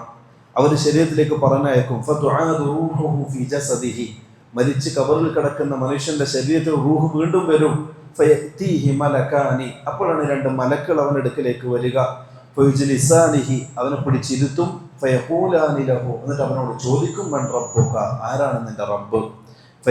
ഫയഖൂൽ റബ്ബി അല്ലാഹ്, അന്നവൻ പറയും അല്ലാഹുവാണ് എൻ്റെ റബ്ബ്. ഫയഖൂലാനി ലഹു മാ ദീനുക, വീണ്ടും ചോദിക്കും നിന്റെ ദീൻ ഏതാ? ഫയഖൂലു ദീനി അൽ ഇസ്ലാം, എൻ്റെ ദീൻ ഇസ്ലാമാണ്. ഫയഖൂലാനി ലഹു മാ ഹാദ റജുൽ അല്ലദീ ബുഇസ ഫീകും, ഹബീബായ റസൂൽ കരീം സല്ലല്ലാഹു അലൈഹി വസല്ലമയുടെ ഫോട്ടോ കാണിച്ചുകൊണ്ട് ചോദിക്കും ഇതാരാണ്, നിങ്ങളിലേക്ക് നിയോഗിക്കപ്പെട്ട ഈ വ്യക്തി ആരാണ്? ഫയഖൂൽ, ആ മുഅ്മിനായ മനുഷ്യൻ പറയും ഹുവ റസൂലുള്ളാഹി സല്ലല്ലാഹു അലൈഹി വസല്ലം. ഫയഖൂലാനി ലഹു വമാ ഇൽമുക ഐ വമാ കിതാബ്, ഫയഖൂൽ, എന്താ നിന്റെ അറിവ്, ഈ വ്യക്തിയെ സംബന്ധിച്ച് അറിവെന്താണെന്ന് ചോദിക്കും. അപ്പോൾ പറയും ഖറഅതു കിതാബല്ലാഹ് ഫആമൻതു ബിഹി വസദ്ദഖ്തു ഫയുനാദി മുനാദിൻ മിനസ് സമാ അൻ സദഖ അബ്ദി ഫഅഫ്രിശൂഹു മിനൽ ജന്ന വഅൽബിസൂഹു മിനൽ ജന്ന വഫ്തഹൂ ലഹു ബാബൻ ഇലൽ ജന്ന. അപ്പോൾ ആകാശത്തിൽ വിളിച്ചു പറയും എൻ്റെ അടിമക്ക് വേണ്ടി സ്വർഗത്തിൽ കബറിൽ സ്വർഗത്തിൽ വിരിപ്പ് വിരിക്കാൻ പറയും. അങ്ങനെ വിരിക്കപ്പെടും, സ്വർഗത്തിന്റെ വസ്ത്രം കൊണ്ട് അണിയിക്കപ്പെടും, എന്നിട്ട് സ്വർഗത്തിലേക്കുള്ള വാതിലുകൾ തുറക്കപ്പെടും. ഇതാണ് ഒരു മുഅ്മിനിന്റെ റൂഹിനെ പിടിച്ചാലുണ്ടാകുന്ന അവസ്ഥ. റസൂലുള്ളാഹി സ്വല്ലല്ലാഹു അലൈഹി വസല്ലം തങ്ങൾ പറഞ്ഞു ഫയഅതീഹി മിൻ റൗഹിഹാ വതീബിഹാ ഫയുഫ്സഹു ലഹു ഫീ ഖബ്രിഹി മദ്ദ ബസരിഹി, ആ സ്വർഗത്തിന്റെ പരിമളം അവന്റെ ഖബറിലേക്ക് ഇങ്ങനെ അടിച്ചു വീശും. കണ്ണെത്താ ദൂരത്തോളം സ്വർഗത്തിന്റെ സുഖാനുഗ്രഹങ്ങളും ആ സ്വർഗത്തിന്റെ ആരാമങ്ങളും ഈ മനുഷ്യൻ ആ ഖബറിൽ കിടന്നിട്ട് ഇങ്ങനെ ആസ്വദിക്കുമെന്ന് റസൂലുള്ളാഹി സ്വല്ലല്ലാഹു അലൈഹി വസല്ലം. അത് റസൂലുള്ളാഹി തങ്ങൾ പറഞ്ഞു. അങ്ങനെ ഉള്ള സമയത്ത് ആ മനുഷ്യൻ്റെ അടുക്കലേക്ക് അവന് കൂട്ടാളായി, അവന് ഖബറിൽ ഒറ്റക്കാണല്ലോ, അപ്പം ഖബറിൽ കൂട്ടായിക്കൊണ്ട് ഒരു നല്ല മുഖപ്രസന്നതയുള്ള ഒരു വ്യക്തി ആ മനുഷ്യനടുക്കലേക്ക് വരും. അപ്പോൾ ചോദിക്കും, നീ ആരാണ്? അപ്പോൾ പറയും, അന അമലുക സ്സാലിഹ്, ഞാൻ നീ ദുനിയാവിൽ ചെയ്തു കൂട്ടിയ അമലുകളാണ്.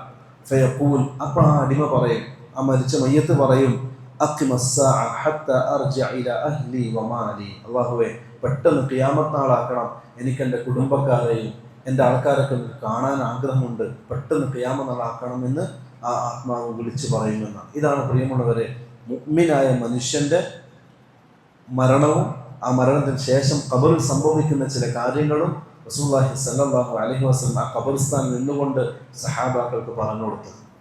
ഇതിനുശേഷം ഒരു കാഫിറായ മനുഷ്യൻ്റെ അവസ്ഥ റസൂൽ പഠിപ്പിച്ചു കൊടുക്കാൻ, വഇന്നൽ അബ്ദൽ കാഫിർ, നേരെ മറിച്ച് നിഷേധിയായ കാഫിറായ മുഅ്മിനല്ലാത്തൊരു മനുഷ്യൻ, ആ മനുഷ്യൻ്റെ മരണമാസന്നമായാൽ നസല ഇലൈഹി മിനസ് സമാഇ മലായികത്തുൻ സൂദുൽ വുജൂഹ്, കറുത്തിരുണ്ട മുഖങ്ങളുമായിട്ടുള്ള മലക്കുകൾ ആ മനുഷ്യന്റെ അടുക്കിലേക്ക് വരും.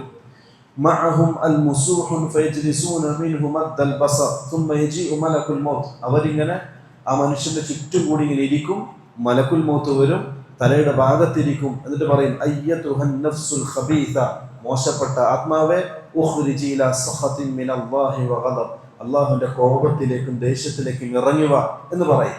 ആ സമയത്ത് ഫതഫറഖും ഫീ ജസദിഹി, ഈ ആത്മാവ് പുറത്തേക്ക് വരൂല, ശരീരത്തിൽ ഉള്ളിലേക്ക് ഓടിയിട്ട് ഒളിക്കും. അതാണ് അല്ലാഹു സുബ്ഹാനഹു വ തആല നാസിയാത്തിൽ പറഞ്ഞത്, വന്നാസിആതി ഗർഖ വന്നാശിഖാതി നശ്ത വസ്സാബിഹാതി സബ്ഹ, മനുഷ്യന്റെ ശരീരത്തിലേക്ക് ഇറങ്ങിച്ചെന്ന് ഊളിയിട്ട് അവൻ്റെ ആത്മാവിനെ പിടിച്ച് വലിച്ച് പുറത്തെടുക്കുന്ന മലക്കുകൾ തന്നെയാണ് സത്യം എന്ന് അല്ലാഹു പറഞ്ഞത്. ഈ മോശപ്പെട്ട മനുഷ്യരുടെ റൂഹിനെ പിടിക്കുന്ന അവസ്ഥയാണ്. അങ്ങനെ ആ മലക്ക് ആ മനുഷ്യൻ്റെ ശരീരത്തിലേക്ക് ഇറങ്ങുകയും നനഞ്ഞ കോട്ടനിൽ ഒരു മുള്ളുള്ള വടിയിട്ട് വലിക്കുന്നത് പോലെ അവൻ്റെ ശരീരത്തിൽ നിന്നും അവൻ്റെ ആത്മാവിനെ പിടിച്ച് വലിച്ച് പുറത്തേക്കിടുന്നതാണ്. فإذا أخذها لم يدعوها في يده طرفة عين حتى يجعلوها في تلك المسوح ويخرج منها كأنتن ريح خرج جيفة وجدت على وجه الأرض. അങ്ങനെ അവർ കൊണ്ടുവന്ന ആ പാത്രത്തിൽ ഇവൻ്റെ ആത്മാവിനിട്ടിട്ട് അവർ കൊണ്ടുപോകും മലക്കുകൾ. ഭൂമിലോകത്ത് ഏറ്റവും ദുർഗന്ധമുണ്ടാകുന്ന, ഏറ്റവും ദുഷിച്ച മണമുണ്ടാകുന്ന ഒരു മണം ആ ആത്മാവിന് ഇങ്ങനെ പുറത്തേക്ക് വരും. ഫയസ്അദൂന ബിഹ, അവനെയും കൊണ്ട് ആകാശത്തിലേക്ക് കയറിപ്പോകും. ആ കയറിപ്പോകുന്ന സമയമൊക്കെ കണ്ടുമുട്ടുന്ന മലക്കുകൾ ചോദിക്കും, മാ ഹാദ റൂഹുൽ ഖബീഥ്, ഈ മോശപ്പെട്ട റൂഹ് ആരുടേതാണ്? അവർ പറയും, ഇന്ന വ്യക്തിയുടെ മകനാണ്. ആ ദുനിയാവിൽ അവനെ സംബന്ധിച്ച് പറയപ്പെട്ട ഏറ്റവും മോശപ്പെട്ട പേരിൽ അവനെ ആ മലക്കുകൾ വിളിക്കുന്നതാണ്. ഹത്താ യുൻതഹ ഇല സമാഇ ദുനിയ, ഒന്നാനാകാശത്തെത്തും. ആ വാതിൽ അവനോട് തുറക്കപ്പെടും. അപ്പം വാതിൽ മുട്ടും. ഫലാ യുഫ്തഹ് ലഹു, അവനോട് വാതിൽ തുറക്കപ്പെടുകയില്ല. എന്നിട്ട് റസൂലുള്ളാഹി സ്വല്ലല്ലാഹു അലൈഹി വസല്ലം പരിശുദ്ധ ഖുർആനിൽ ഈ ആയത്ത് സഹാബാക്കൾക്ക് ഓതിക്കൊടുത്തു.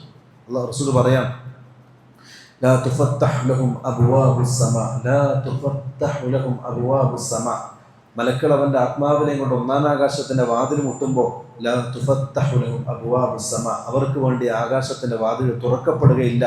വലാ യദ്ഖുലൂനൽ ജന്ന ഹത്താ യലിജൽ ജമലു ഫീ സമ്മിൽ ഖിയാത്ത്, അവരൊരിക്കലും സ്വർഗത്തിലേക്ക് പ്രവേശിക്കുന്നതും അല്ല. അതിനെങ്ങനെ റസൂൽ ഉപയോഗിച്ചെന്നറിയോ?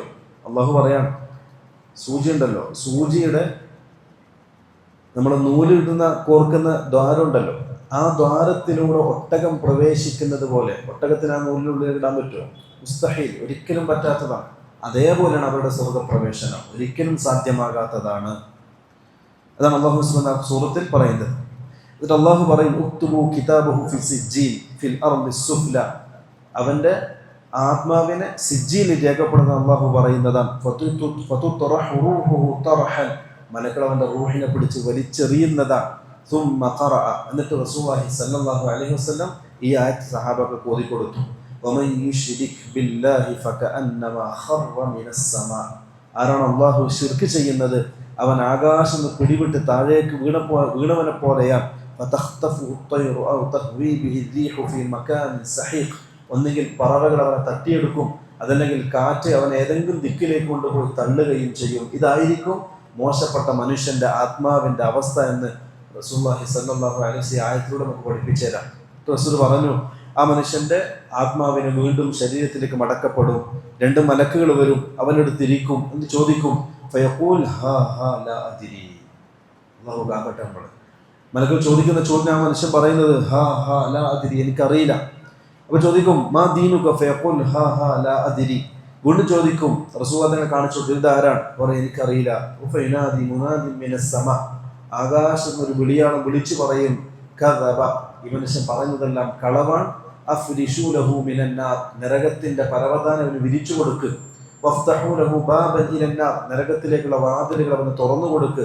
ഫയതീഹി മിൻ ഹദ്ദിഹാ വസമൂമിഹാ, ആ നരകത്തിന്റെ ചീനളിന ദുർഗന്ധവും അതിന്റെ കൊടും ചൂടും അവന്റെ ഖബറിലേക്ക് ഇങ്ങനെ വരുന്നതാണ്. ഫയുളയ്യഖു അലൈഹി ഖബ്റുഹു ഹത്താ തഖ്തലിഫ ഫീഹി അദ്ലാഉഹു, എന്നിട്ട് ആ ഖബർ അവനെ പിടിച്ചു നെരുക്കും.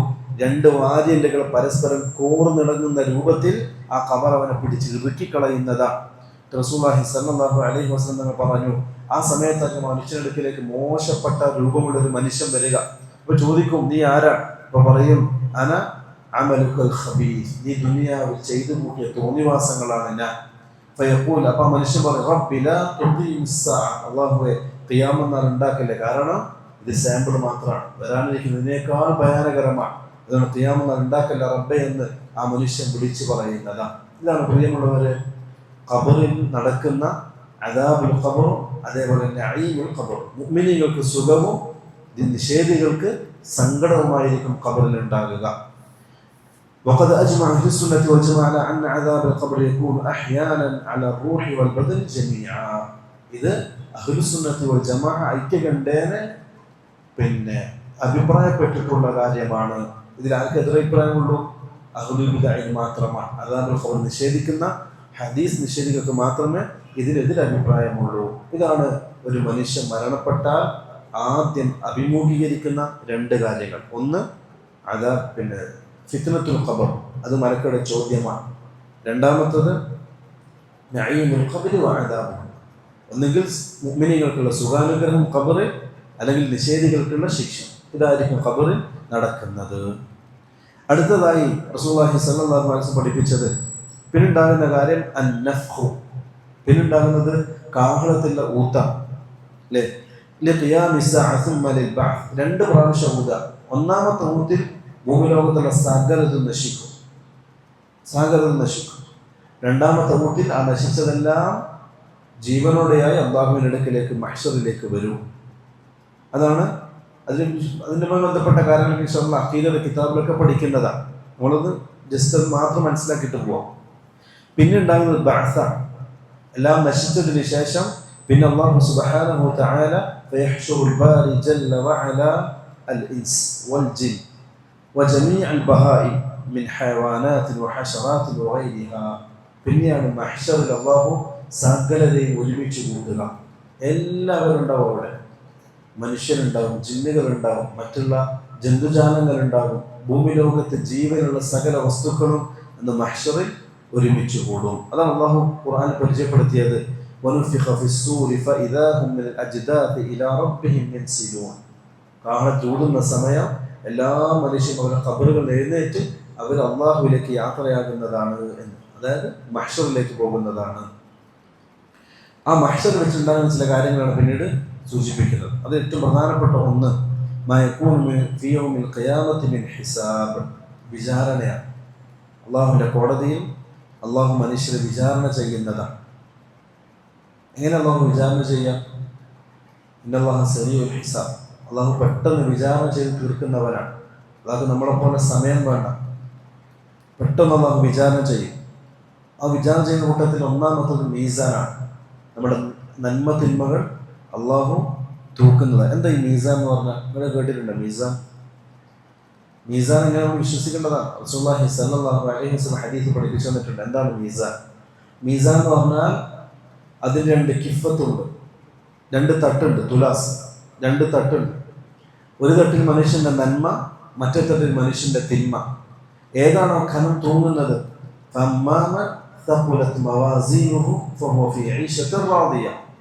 നന്മക്കാണ് കനം തൂങ്ങുന്നതെങ്കിൽ അയാൾ സന്തോഷത്തിന്റെ ജീവിതത്തിലായിരിക്കും.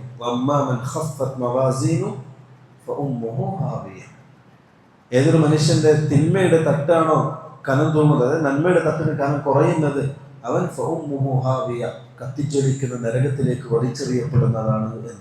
അതാണ് തുലാസ്. അതെങ്ങനെയാണോ അള്ളാഹുവിന്റെ റസൂൽ സല്ലല്ലാഹു അലൈഹി വസല്ലം പഠിപ്പിച്ചു തന്നിട്ടുള്ളത്, നമ്മൾ അതേപോലെ വിശ്വസിക്കുക. പലരും മീസാൻ നിഷേധിച്ചിട്ടുണ്ട്, അതൊക്കെ ഒരു സാങ്കല്പികം മാത്രമാണ് എന്ന് പറഞ്ഞുകൊണ്ട്. അങ്ങനെയല്ല. റസൂലുള്ളാഹി സ്വല്ലല്ലാഹു അലൈഹി വസല്ലം ഹദീസിന്റെ അടിസ്ഥാനത്തിൽ അഹ്ലുസുന്നത്ത് വൽ ജമാഅത്തിന്റെ അഖീദ എന്നാണ് പണ്ഡിതന്മാർ പഠിപ്പിച്ചത്. മീസാൻ എന്ന് പറഞ്ഞാൽ ഹഖീഖി, അത് യാഥാർത്ഥ്യമാണ്. ലഹു കിഫത എന്നാണ് ഹദീസിൽ ലഫ്ദ് വന്നിട്ടുള്ളത്. അത് രണ്ട് പാത്രങ്ങളുണ്ട്. ആ രണ്ട് പാത്രത്തിലായിരിക്കും മനുഷ്യന്റെ നന്മതിന്മകൾ അള്ളാഹു നോക്കുന്നത് എന്ന്. അത് യാഥാർത്ഥ്യമാണ്, അതേപോലെ വിശ്വസിക്കുക. രണ്ടാമത്തെ ഗ്രന്ഥം നൽകലാണ് രണ്ടാമത്തെ പണി. പിന്നെ ഹിസാബ് അള്ളാഹു നമ്മുടെ കിതാബുകൾ കയ്യിൽ തരും, അല്ലെ?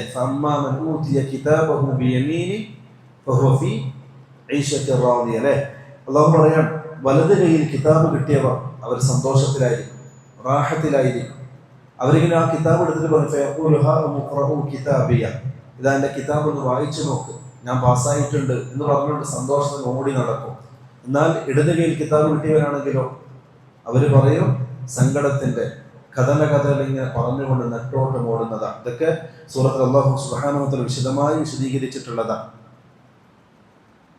അല്ലാഹു പറയാൻ, ഫഅമ്മാ മൻ ഊതിയ കിതാബഹു ബിയമീനിഹി ഫയഖൂലു ഹാഉം ഇഖ്റഊ കിതാബിയ ഇന്നി ളനന്തു അന്നി മുലാഖിൻ ഹിസാബിയ വഹുവ ഫീ ഈശത്തിൻ റാദിയ ഫീ ജന്നത്തിൻ ആലിയ. അവരെ സംബന്ധിച്ച് അല്ലാഹു പറഞ്ഞതാണ്, വലത് കയ്യിൽ കിതാബ് കിട്ടുന്നവർ അവർ വിളിച്ചു പറയും, ഇഖ്റഊ കിതാബി, ഇതെന്റെ കിതാബ് വായിച്ചു നോക്ക്. ഏതുപോലെന്ന് അറിയോ, നമ്മളത് ദുനിയാവിന്റെ ചില കാര്യങ്ങളായിട്ടൊന്ന് തട്ടിച്ചു നോക്കി നമുക്ക് പെട്ടെന്ന് മനസ്സിലാക്കാൻ പറ്റും. ദുനിയാവിൽ നമ്മൾ പരീക്ഷയുടെ റിസൾട്ട് വന്ന അന്ന് എല്ലാത്തിനും A+ കിട്ടിയ കുട്ടി റിസൾട്ട് മറച്ചു നോക്കുമോ? ആരും അറിയാൻ ഇല്ല, എല്ലാവർക്കും അയച്ചു കൊടുക്കും. പിന്നെ സ്റ്റാറ്റസ്, എന്തിനാ?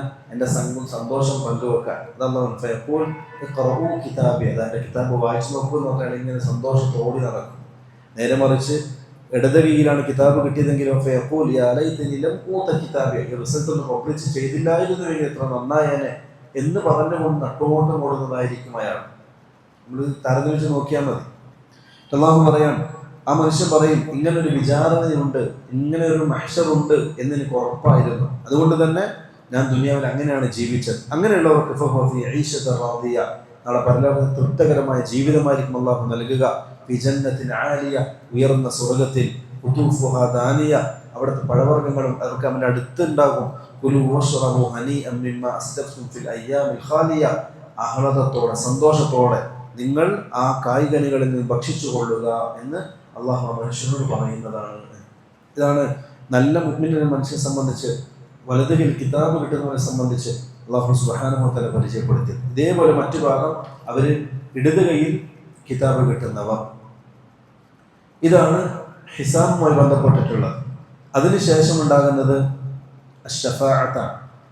ഷഫാഅത്ത് നമ്മൾ ഒരുപാട് പഠിക്കാനുണ്ട്.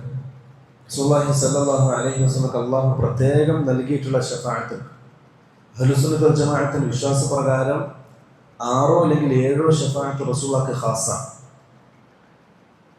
അതിൽ ഏറ്റവും പ്രധാനപ്പെട്ട ഷഫാഅത്ത്, നമ്മൾ സാധാരണ ഷഫാഅത്തിന് ദുആ ചെയ്യരുത്, അല്ലേ? ബാങ്കിന് ശേഷം ദിക്ർ പറയുന്ന അള്ളാഹുവിന്റെ റസൂലിന്റെ ഷഫാഅത്തിന് കിട്ടുമെന്നല്ലോ പറഞ്ഞത്. അപ്പം ആ ഷഫാഅത്തിനെ സംബന്ധിച്ച് പണ്ഡിതന്മാർ വിശദീകരിച്ചത്, റസൂലുള്ളാഹി സ്വല്ലല്ലാഹു അലൈഹി വസല്ലം നൽകപ്പെട്ട ഖാസായ ഷഫാഅത്താണ് ഉമ്മത്തിന് വേണ്ടിയിട്ട്. പലതും അത് ഏറ്റവും പ്രധാനപ്പെട്ടത് അശ്ശഫാഅത്തുൽ ഉദ്മ എന്ന് പറയുന്നതാണ്. ഷഫാഅത്തുൽ ഉദ്മ എന്ന് പറഞ്ഞാൽ നാളെ മഹ്ശറിൽ എല്ലാ മനുഷ്യരും ഒരുമിച്ച് കൂടും. ആദം നബി മുതൽ ഖിയാമത്ത് നാൾ വരെ വന്നിട്ടുള്ള സകല മനുഷ്യരും ജിന്നുകൾ ആ കൂട്ടത്തിലുണ്ടാവും. അന്ന് മഹ്ശറിന്റെ അവസ്ഥ അള്ളാഹു വിശദീകരിച്ചതാണ്. ഒരു ചാൺ മുകളിലായിരിക്കും സൂര്യൻ. ഓരോ മനുഷ്യരും അവര് ചെയ്ത തിന്മയുടെ തോതനുസരിച്ച് വിയർപ്പിനെ മുങ്ങിയിട്ടുണ്ടാകും. ആ പ്രയാസത്തിൽ നിൽക്കുന്നവർ ജനങ്ങളെല്ലാം ഓരോ പ്രവാചകന്മാരുടെ അടുക്കലേക്ക് പോകും. എന്നിട്ട് പറയും, റബ്ബിനോടൊന്ന് പറ, പെട്ടെന്ന് തീരുമാനമാക്കിയിട്ട് നമ്മൾ പറഞ്ഞയക്കാം, കാരണം സഹിക്കാൻ പറ്റാതെ എല്ലാവരും തള്ളും. ആരതിന് തയ്യാറാകൂല. അവസാനമാണ് റസൂലുള്ളാഹി സ്വല്ലല്ലാഹു അലൈഹി വസല്ലം അടുക്കിലേക്ക് വരിക. അപ്പോൾ റസൂലുള്ളാഹി സ്വല്ലല്ലാഹു അലൈഹി വസല്ലം പറയും, അനലഹ അനലഹ, ആ ഷഫാഅത്ത് ചെയ്യാൻ അർഹൻ ഞാനാണ്. ഫയസ്ജുദു തഹ്തൽ അർശ്, അല്ലാഹുവിൻ്റെ റസൂൽ സ്വല്ലല്ലാഹു അലൈഹി വസല്ലം അർശിൻ്റെ താഴെ പോയിട്ട് സുജൂദ് ചെയ്യും. വയഹ്മദു റബ്ബഹു, അല്ലാഹുവിനെ സ്തുതിക്കും. ഫയുഖാൽ, റസൂലിനോട് പറയപ്പെടും, ഇർഫഅ റഅസക വസൽ തുഅത വശ്ഫഅ തുശഫഅ, മുഹമ്മദേ തല ഉയർത്ത്, നീ ചോദിക്ക്, നീ ചോദിച്ച് നിനക്ക് നൽകപ്പെടുന്നതാണ്. നീ ശുപാർശ പറ, നിന്റെ ശുപാർശ സ്വീകരിക്കപ്പെടുന്നതാണ്. ഫയുശഫിഉഹു അല്ലാഹു ഫി അഹ്ലി മൗഖിഫിൽ ഖിയാമ അൻ യുഖ്ദിയ ബൈനഹും. ഇതാണ് ഒന്നാമത്തെ ഷഫാഅത്ത്. അതിനാണ് ഷഫാഅത്തുൽ ഉദ്മ എന്ന് പറയാം. അല്ലാഹു സുബ്ഹാനഹു വ തആല റസൂലുള്ളാഹിയുടെ ശുപാർശ സ്വീകരിച്ചുകൊണ്ട് ആ മഹ്ശറിൽ നിൽക്കുന്ന ജനങ്ങൾക്കിടയിൽ വിധി തീരുമാനം ഉണ്ടാക്കുന്നതാണ്. സ്വർഗത്തിൻ്റെ ആൾക്കാർ സ്വർഗത്തിലേക്കും നരകത്തിൻ്റെ ആൾക്കാർ നരകത്തിലേക്കും പറഞ്ഞയക്കുന്നതാണ്. ഇതാണ് ഒന്നാമത്തത്. രണ്ടാമത്തെ ഷഫാഅത്ത്, ഷഫാഅത്തുഹു സല്ലല്ലാഹു അലൈഹി വസല്ലം ഫി അഹ്ലിൽ ജന്ന അൻ യദ്ഖുലു അൽ ജന്ന. രണ്ടാമത്തെ ഷഫാഅത്ത്, റസൂലുള്ളാഹി സ്വർഗത്തിൻ്റെ അവകാശികളായ മുഅ്മിനീങ്ങളെ മഹ്ശറിൽ നിന്ന് സ്വർഗത്തിലേക്ക് പ്രവേശിപ്പിക്കാനുള്ള ഷഫാഅത്ത് രണ്ടാമത്തത്. ഈ രണ്ട് ഷഫാഅത്ത് റസൂലുള്ളാഹിക്ക് മാത്രം ഖാസായിട്ടുള്ളതാണ്. മൂന്നാമത്തത് ഷഫാഅത്തു സാലിസ, ഷഫാഅത്തു സല്ലല്ലാഹു അലൈഹി വസല്ലം ഫീ മൻ ഇസ്തഹഖ അൻ-നാർ അല്ലാ യദ്ഖുലഹ. റസൂലുള്ളാഹി തങ്ങളുടെ ഉമ്മത്തിൽപ്പെട്ട നരകത്തിൽ പ്രവേശിക്കാൻ കാരണക്കാരായിട്ടുള്ള മുവഹിദുകൾ, നരകത്തിൽ ചില തെറ്റിൻ്റെ പേര്, ചില കുരുത്തക്കേടിൻ്റെ പേര് നരകം വിധിക്കപ്പെട്ട മുവഹിദുകൾ, അവർക്ക് വേണ്ടി റസൂലുള്ളാഹി സ്വല്ലല്ലാഹു അലൈഹി വസല്ലം ശുപാർശ പറയും.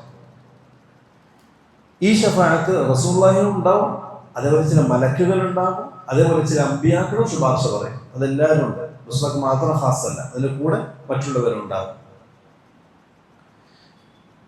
നാലാമത്തത് ഷഫാഅത്തുഹു സല്ലല്ലാഹു അലൈഹി വസല്ലം ഫീ മൻ ദഖല അൻ-നാർ മിനൽ മുവഹിദീൻ അൻ യഖ്റുജ മിൻഹ.